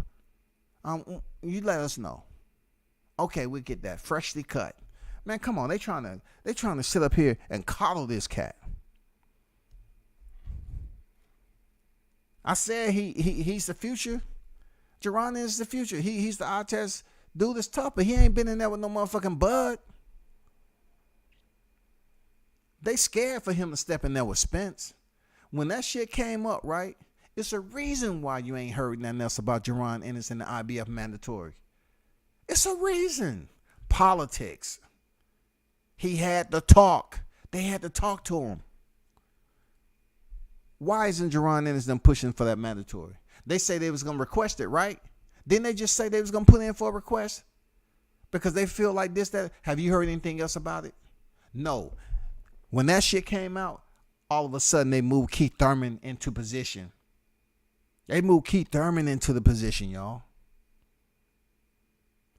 They don't want to see Jaron Ennis in there with Errol Spence just like they don't want to see Terrence Crawford, dog. Jaron Ennis go in there and beat that motherfucking ass and get those 3 belts. Now the shit is looking different. The only thing about it, Jaron Ennis will have changed levels. He picked up 3 straps in one night. And then he has to go through the process on, is it going to be a rematch or not? Or he could possibly go over there and try to see if he want to try to then become undisputed at the welterweight by facing Crawford. They don't want Jaron Ennis in there facing Spence. He going to beat his ass, man. And look, people going to say, well, you ain't being fair because you say in one sense that he don't have nobody with Terrence Crawford on this record. Listen, you're right. He don't have nobody on this record like Errol Spence. But when it comes to the scales of understanding for me, I look at Errol Spence as having much more liabilities than Terrence Crawford. I look at him having extremely more liabilities when it comes for stepping in there with Jaron Ennis to get his ass beat.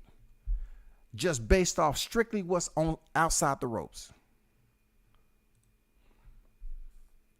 Thurman cracks, but I can't see Spence being defensively irresponsible enough to let him land that right hand. I'm telling you, he gonna land it, Mitch. He gonna land that shit, bro. Shout out to IB on deck. I see you. Salute. Mitch say Tony. That's understandable. Butayev isn't in the top 5 though, and nobody in the top 5 will fight Ennis unless it's a mandate. Who are your top 5 welterweights? Listen, What happened to them ordering the IBF Mando, bro? For the IBF to order that Mando. What happened? All of a sudden, Keith Thurman is massaged into that position. What happened, bro? What happened to the registration, Mitch? What happened to the mandated registration for the IBF? Team Ennis say they was putting that shit in. What happened? NI, no impact, no idea, no response. Did they even get a red receipt on that shit? They ain't trying to have Ennis go in there and fight Spence, man. Man, come on. They ain't trying to have that shit. What real businessman gonna waste money on a proven bust like Bud? Cut the game. The gig is up. I don't understand what that means. What real businessman gonna waste money on a proven bust like Bud? He got a title, 3-weight division champ. Call it whatever cliche term you want to call it. You think he's a bust? Why everybody scared to fight him? And the people that want to fight him there, IB, they just talking. They just talking. They know he a problem.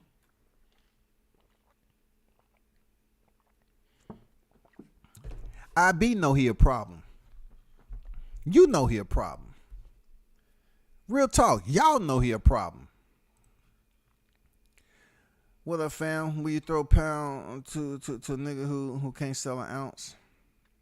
Hey, whatever you say, bro. If you saying he can't sell an ounce and you know the correct numbers, then let me help you understand something with Spence. Why he doesn't have a fight announced? If he's this megastar, why hasn't he improved on his numbers since fighting Mikey Garcia? We went over this toilet paper last night, bro. We went over this toilet paper last night, bro. It seemed like you coming here with used toilet paper in your pockets and shit, dog. Come on, IB. You better than that, bro. Why he didn't improve on Mikey Garcia, bro, if the numbers are so much of a higher stature? Why haven't Errol Spence improved off the Mikey Garcia fight? Why he declined when he fought Sean Porter? That was a motherfucking championship fight for the WBC crown. And what? The IBF crown. Why didn't he improve his numbers? Why didn't he improve his numbers with Danny Garcia? Danny Garcia, wasn't he a 2-weight champion? Danny Garcia, doesn't his credentials exceed that of Errol Spence Jr.? He's a 2-weight world champion. Errol Spence is a single-weight world champion. He has freaking Wall Street. He has stock value, right? Why didn't, when he went in there and fought Yordenis Ugas, who beat Manny Pacquiao, why didn't they do incredible numbers? What was the numbers? They was low as shit. They was low, bro. I'm from NY, bro, so I appreciate you giving Tio a fair shake, because most of these channels just slam the man nonstop like he's some D-level fighter. I can tell you why. I don't know how long you've been on the YouTube streets, but it's just based off what happened in lightweight with the shit with Devin Haney and shit. Like I said, I was standing right there when him and Devin Haney met at the MGM Grand. You know what I'm saying? They didn't have no belts then. You know what I'm saying? I was able to see that blossom into something special with both of them being world champions. Both of these guys changing levels and leaving that past behind. But the whole riffraff come with Teofimo earning. Look, Teofimo didn't owe Devin nothing. He still don't owe him nothing. He didn't owe him nothing when he the one that stepped in there against Richard Comey and freaking Vasil Lomachenko. These cats on YTC wanted to make a big deal because they was trying their hardest for Devin Haney to get a fight with Teofimo Lopez. Maybe it was meant to be for Devin Haney to fight George Kambosos the way he did, because he went over there and did something that a lot of people that would consider him to be impossible without being robbed. But he went over there and looked spectacular in 2 fights and got the shit done. But they was busy over there talking about what T.O. should do, And T.O. said, fuck him. I'm going over here and fight my mandatory. I don't owe you shit. I'm not going to give you the opportunity to grace the square. He wasn't scared of Haney. And Devin wasn't scared of Teo. It just got so bad with the back and forth online verbal sparring and shit that Teo said, fuck him, man. I'm going over here to Kambosos, man. I mean, you got to look at it, man. Devin still ended up making it to the pot of gold. He just took a different route like Teo, bro. He just took a different route. It took him longer. They're not talking about how Mauricio, they're not knocking on Mauricio's window. They're talking about why you was disrespecting him like that, renaming his WBC belt. But they want to get on here and talk the same shit about freaking Teofimo Lopez and what he didn't do and he lost to Kambosos. But yet, these same channels, if you sit up here and criticize freaking Devin Haney performance, they'll sit up here and drop links behind the scene to Bill Haney. Bill, Papa Bill, please. He's talking shit about. Come on, bro. We ain't doing that shit. Been there, done that. I've been on the panel. Hit the replay. These bum ass niggas will drop links behind the scene and shit every time you up here just talking boxing.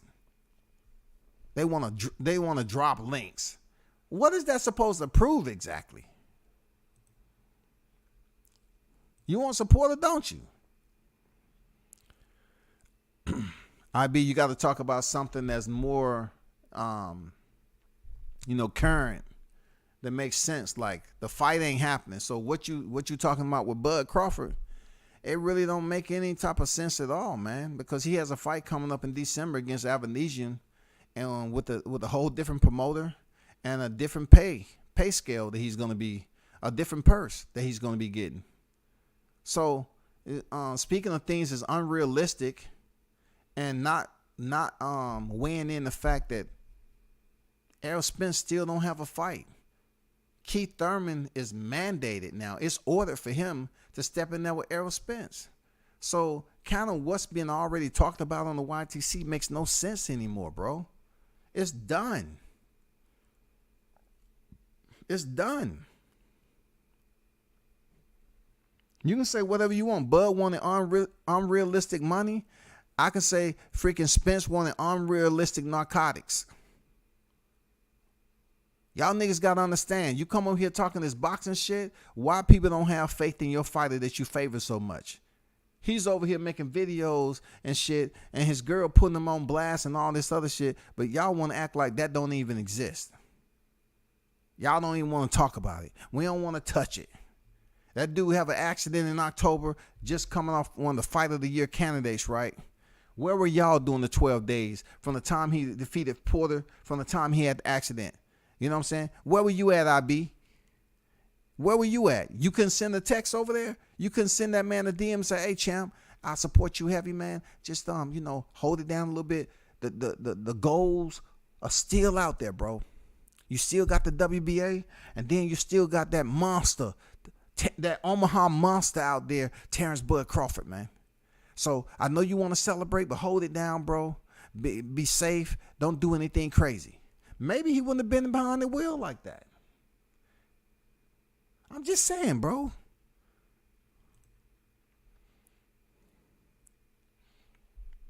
Look, they're going to bring up Bob Arum. They're going to bring up Gamboa, dog.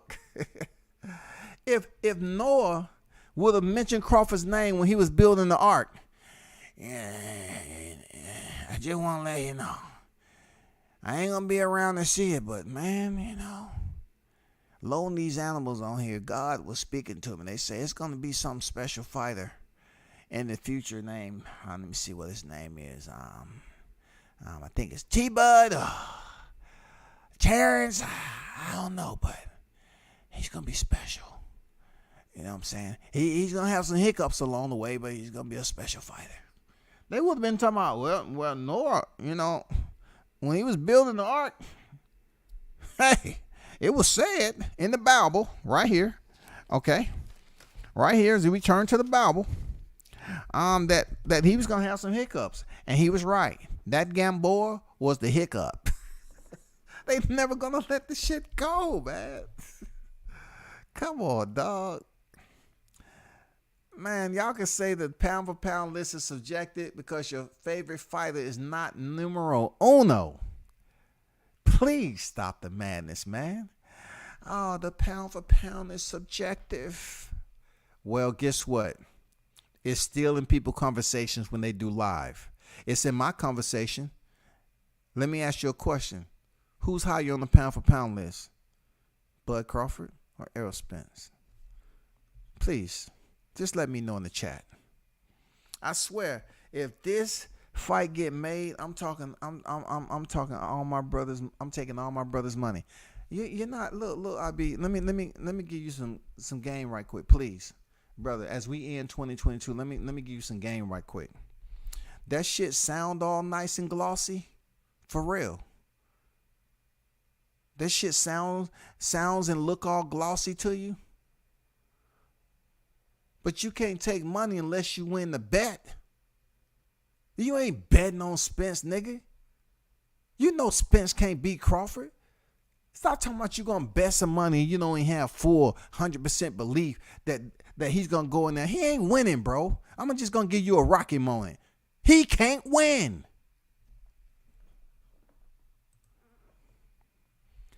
Tio, good fighter, but he's delusional. And his dad be talking out his ass. Much he's gonna stop Pedraza though. Man, people can say what they want, Mitch, but I tell you like this: I was there in person several fights with that team. His dad ain't just talking shit. His dad truly believed what his son's capabilities are. Real talk. I ain't capping. People know it. I was there. I heard conversations behind the scene on what his mindset is and how firm he is on belief. Just like Bill Haney believes in Devin, freaking Teofimo's father believe in him. Just like Bozy Ennis believe in Jaron Ennis. They supposed to do that. But just because he talked and that shit came to fruition, he beat Richard Comey for the title. He went in there and beat Lomachenko. What do you think? Lomachenko went in there with no rematch clause? No motherfucking rematch clause? And he got beat? But yet you're going to sit up here and say, oh, his dad be talking a little bit. Man, come on, bro. Man, I brag on my kid, and my kid was that talented and skilled too, bro. I'd be out there talking my motherfucking shit. Jahai, Coach Tucker, he talk his shit about Jahai. They believe in their son. You want to hear somebody talk shit? Listen to the Jamaicans talk shit. It's totally different. They don't fucking play, y'all. Listen to Jahai Tucker's father talk shit about his son. How good he is. What he believes. Shit. Shit, dog. Come on, man. I'm telling you, man, it's a different point of view from online to frontline, bro. Say what y'all want about the numbers. I don't care, but I've had my share of stopping points and talk to these people, and I can talk from what I've seen and heard in person. Y'all just listen to certain shit that go on YouTube, man. It's deeper than that shit, bro. Bruce Gas, Boxing, Jazz, and more. Salute to you, OG. How you feeling? He couldn't get Bud to fight when he was with him. Come on now. Everyone was telling Bud to leave Aaron. Now he needs him. Man, talk that shit, bro. They don't want to come in here and damn relive shit, you know? They don't want to do that shit, bro. They'll sit up here and debate. Oh, he was with Bob Arum. But y'all niggas was on here saying leave him. He racist. He's in a plantation. Top ranked Toby. All this. Man, come on. Stop being fucking cowards, man. Man up. Y'all was saying everything bad was for Top Rank. Y'all was criticizing the shit out of that promotion. Then the man leaves and file a lawsuit. Y'all start criticizing him for filing a lawsuit about the same shit that you was accusing him of being in. Y'all was accusing that man of being in a racist promotion. Y'all was talking shit about Bob Arum. But Crawford leaves and file a lawsuit and somewhat of the same biasness he perceived. And y'all criticize him for filing a lawsuit, bro. Man, y'all some coward ass motherfuckers, dog. Oh, I'm being honest, man. I totally agree with what you just said. Oh, leave him. But these motherfuckers want him to go over there to PBC and lay at the doorstep and the mercy of Al Heyman, like all the other fighters is over there. They have to they're mandated post-fight. I like to thank Al Heyman. Second, I like to thank Mr. Heyman. Third, I like to thank my advisor, Alan Heyman. And did I leave anybody there? I leave out anybody? Yeah, you gotta thank your family and your kid. Per the contract, we can't do that. What about the team? Yeah, I like to thank my team. I like to thank my team. You know what I'm saying? They don't even have the damn privilege that they just thank people naturally. They got to go through the 3-step process and thank the same person 3 times over, bro. You think Crawford want to put himself in that situation? He came over there with no promoter, but yet they act like he has the power just to sign a fucking contract. So you want the man to leave a promotion, be without a promotion, go over to freaking TGB, just sign his life away on the back end of his career on a piece of document that wasn't never available to him. They was in the draft. They was in the draft. They wasn't in the contractual freaking sessions. They was in the drafts. The term sheet drafts. And these people up here lying talking about contracts was being passed and all he had to do was sign the contract. It was never a contract, dum-dum.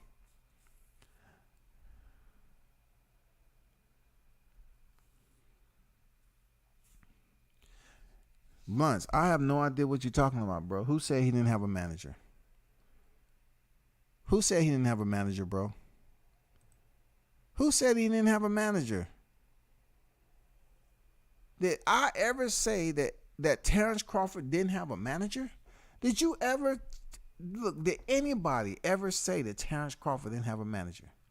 I know not over here. I never said he didn't have a manager. D Young on deck. What's good? Who is talking about managers now? Y'all need to stay on topic. Real talk. You need to stay on topic, man.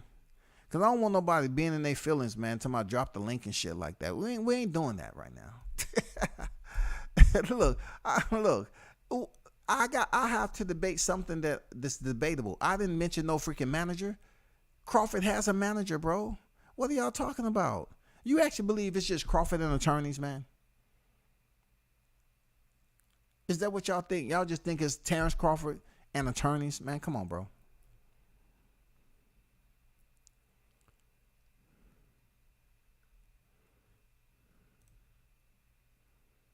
I didn't want to put him top 10, but I can't spell the other old boy name. You can't put Barrios in top 10 for going 12 rounds with Thurman after he stopped by Lil Tank.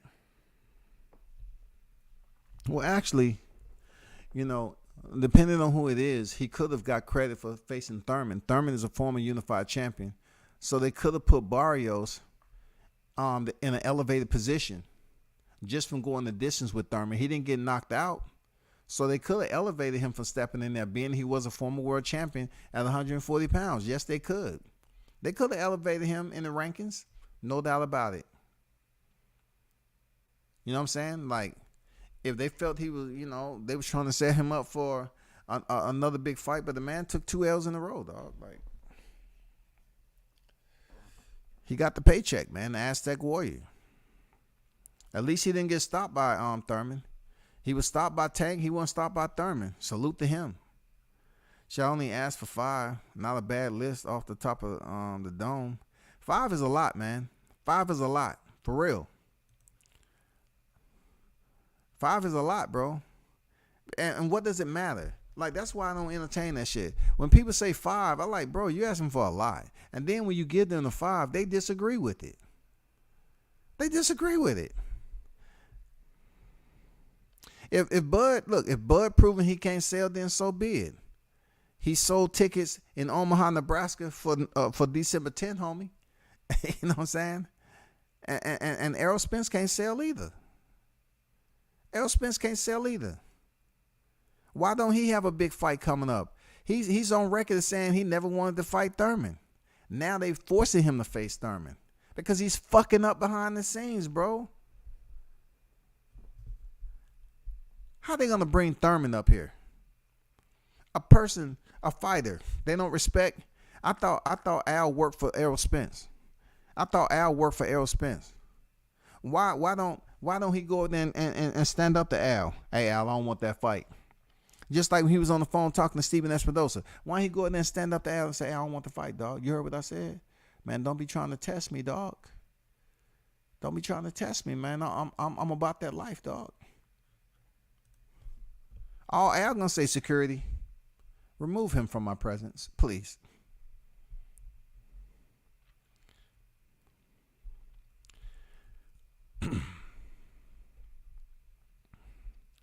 I can tell you somebody's looking for him, the International Boxing Hall of Fame, when he finally retire and come eligible. That's who's gonna be looking for Bud Crawford. Y'all can't stop that shit, bro. You can't stop it, IB. You can't stop it, bro. You can't stop that. Ain't no sunshine when Bud's home. Ain't no sunshine when he's home. When he's home. Ain't no sunshine when Crawford's home. As long as he stay in the welterweight division, it ain't gonna be no sunshine for no Errol Spence, bro. Nada.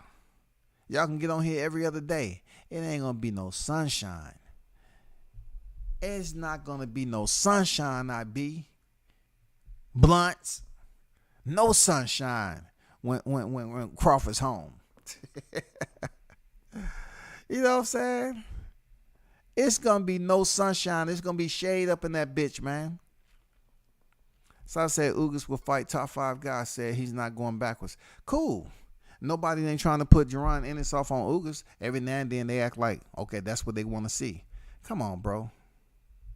Tony say, well, I can't spell Lopez first name or Ugas. You know Lopez who fought Thurman.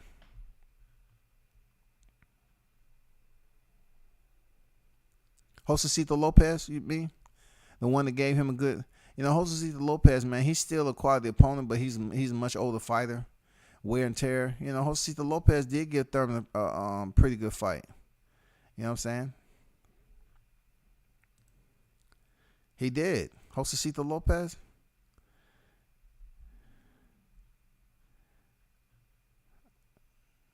I am telling the truth. Every message that I'm saying, I'm telling him. You know, since people was up here talking about he's a boogeyman, I'm telling he ain't doing those numbers, dog. He did one good set of numbers with Mikey Garcia, and that was pretty much 65 Mikey Garcia, 35 Errol Spence, dog. Real talk, 65-35. I'll say I go on a limb and say 70-30. 70% freaking Mikey and goddamn 30% Spence. 4-weight division champ. 4-weight division, y'all. 4-weight division. 26, 30, 35, 40, dog. And he beat Sergey Lipin and then vacated the title. And then went back down to 35.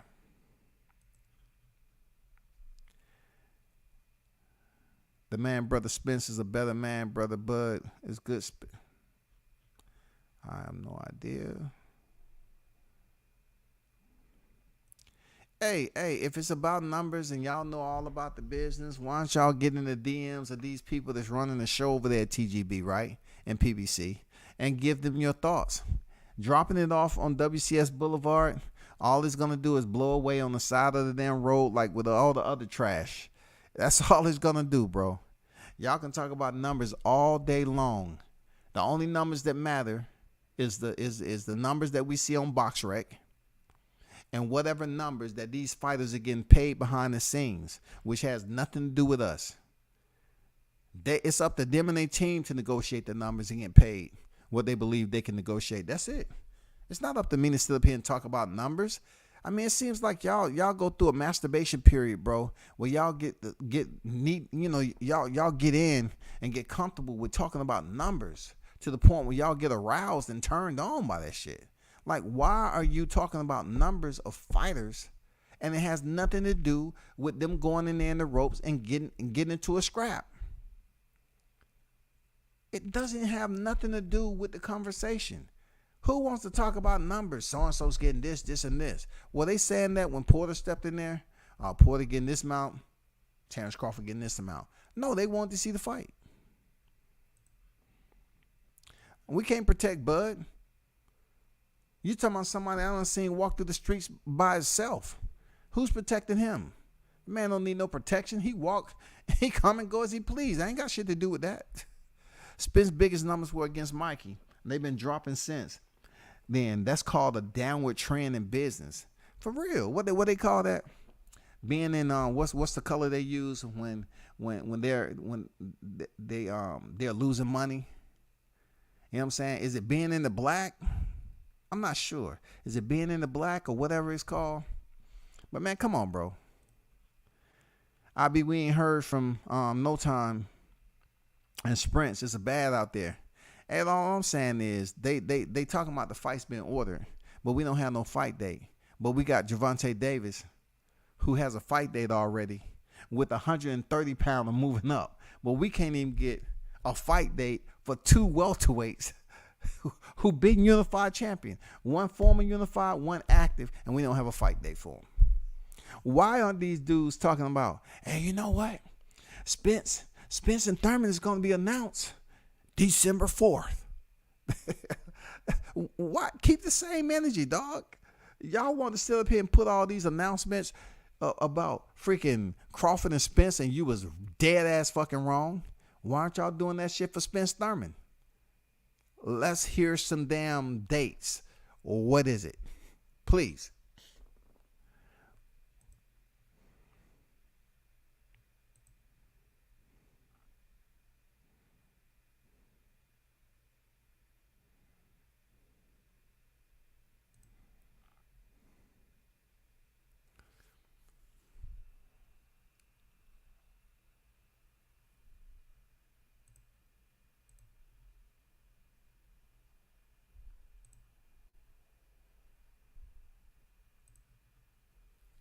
And y'all need to hit the like button because I'm not going through every comment, but I do engage in the comments. So y'all need to hit the like button, okay? You know what I'm saying? Y'all need to hit the like button and stop acting like this is just, you know what I'm saying, a run of the mill. I'm sitting up dealing with people that's obviously confused about who they want to support. I ask you this, IB, why are you not talking about Spence? If Spence is your boy, why do y'all have this type of damn disorder where y'all refuse to talk about Errol Spence? If that's your man's, right? Why y'all don't talk about him in a good way? Like, y'all keep Bud in your conversations, man. Every time you turn around, people are posting on Bud Crawford. Like, all y'all, that's Spencerholics, man. Y'all always talking about Bud Crawford.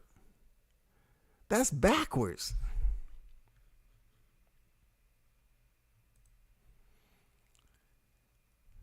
What you do outside the translating the ring? We trying to see if the fish can fight in the desert. Get up out the kiddie pool, dog. Shit, for real, dog. Don't come up here talking about he the big fish and shit, man. You got goddamn guppies. You got goldfish in the kiddie's pool, dog. You got kids on the edge of the pool. Oh, wow. Are those koi fish? Oh, they look pretty. Wow. Look, they domesticated goldfish, dog. You know what I'm saying? You're in a kiddie pool, dog. Come on, stop it. It's only so much area that them little fish can cover in a kiddie pool, dog. Terrence Crawford even went out there to the ocean looking for this so-called big fish, man, and found out that a fisherman had already caught it, and they was filleting his ass. You know what I'm saying? Cutting the tail off, trying to see how much they can get on the damn market. Or that wasn't the one you're talking about. I don't know, man.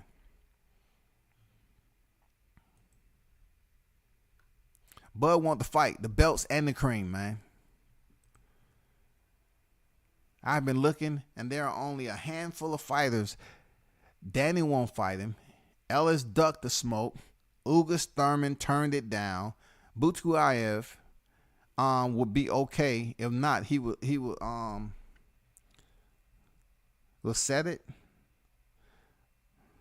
Mauricio got a bag from Al. Bozinis said he submitted paperwork twice. I say cap. Man, I'm telling you, bro, where's all this paperwork, dog? You can't show a red receipt. Where's all this paperwork all of a sudden? Now, we're talking about the IBF now. Anybody and everybody that follow the sport know the IBF don't play when it comes to freaking mandatories. We seen this shit go down with Sergey Derevyanchenko twice, and then they moved him over to the WBC. And it's kind of familiar, right? Except in this case right here, Boots Ennis is supposed to be the IBF, but they ain't getting nothing. I ain't gonna tell you what somebody told me behind the scenes because I'm not trying to do that on this live.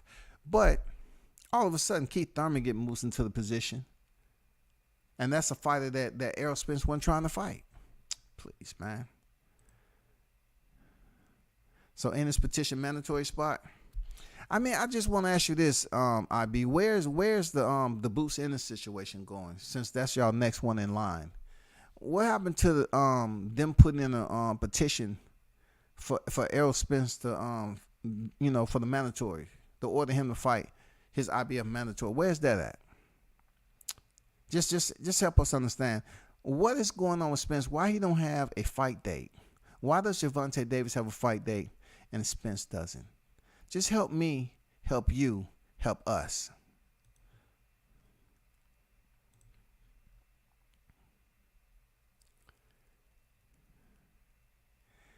But listen. You have to look at this. You have to look at this. Why are you so concerned about Bud Crawford and not Errol Spence Jr.? Why you not concerned about Errol Spence? You need to be concerned about him, bro.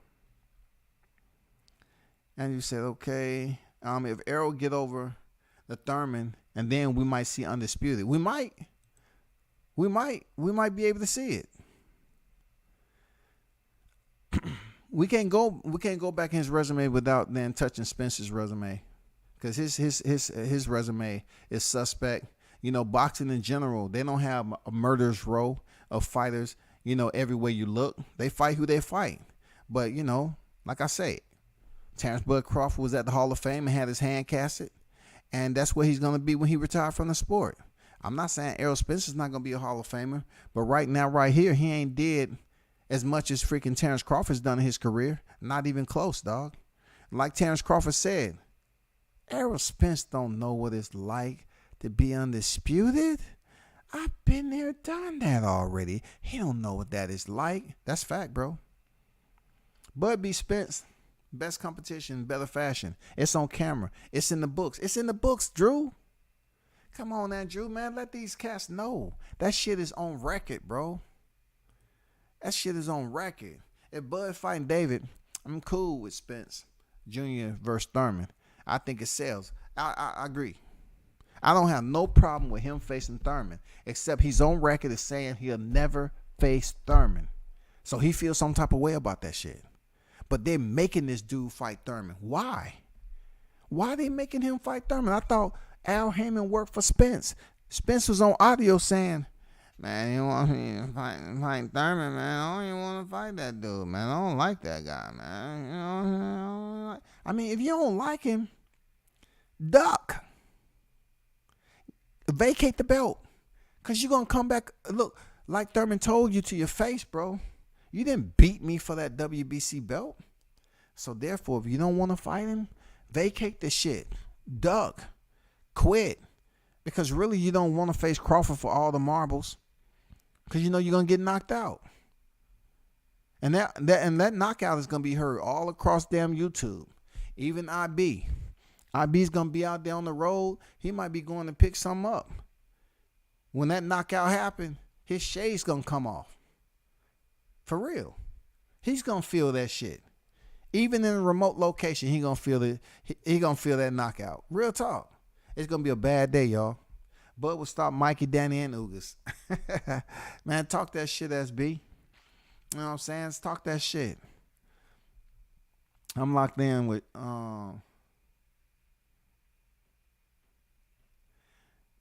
bro. Bro. I guess you're in the Christmas spirit. For real. It's all right to bet. You know, I've lost bets on here. It's all good. But this bet right here, that's an easy bet, man. You know what I'm saying? He's getting knocked the fuck out, dog. Having belief and talking out your ass is completely different. Senior claim Eddie Hearn and the zone Rob T.O. Man, hey, that's not what you're talking about, though. That might be a part of what you're talking about, but more so, people are always talking about he's talking out his ass because he predicted his son would be a world champion in 15 professional fights. He predicted he'd go in there and beat Vasil Lomachenko, who was number 2 on the pound-for-pound list. That's you know, and then people turn around and say, well, the pound for pound is subjective. It wasn't subjective when they was doing lives all on Vasil Lomachenko and saying how he's sitting right behind Canelo Alvarez on the pound for pound list. No way, no how, bro. No way. BIG on deck. Salute, bro.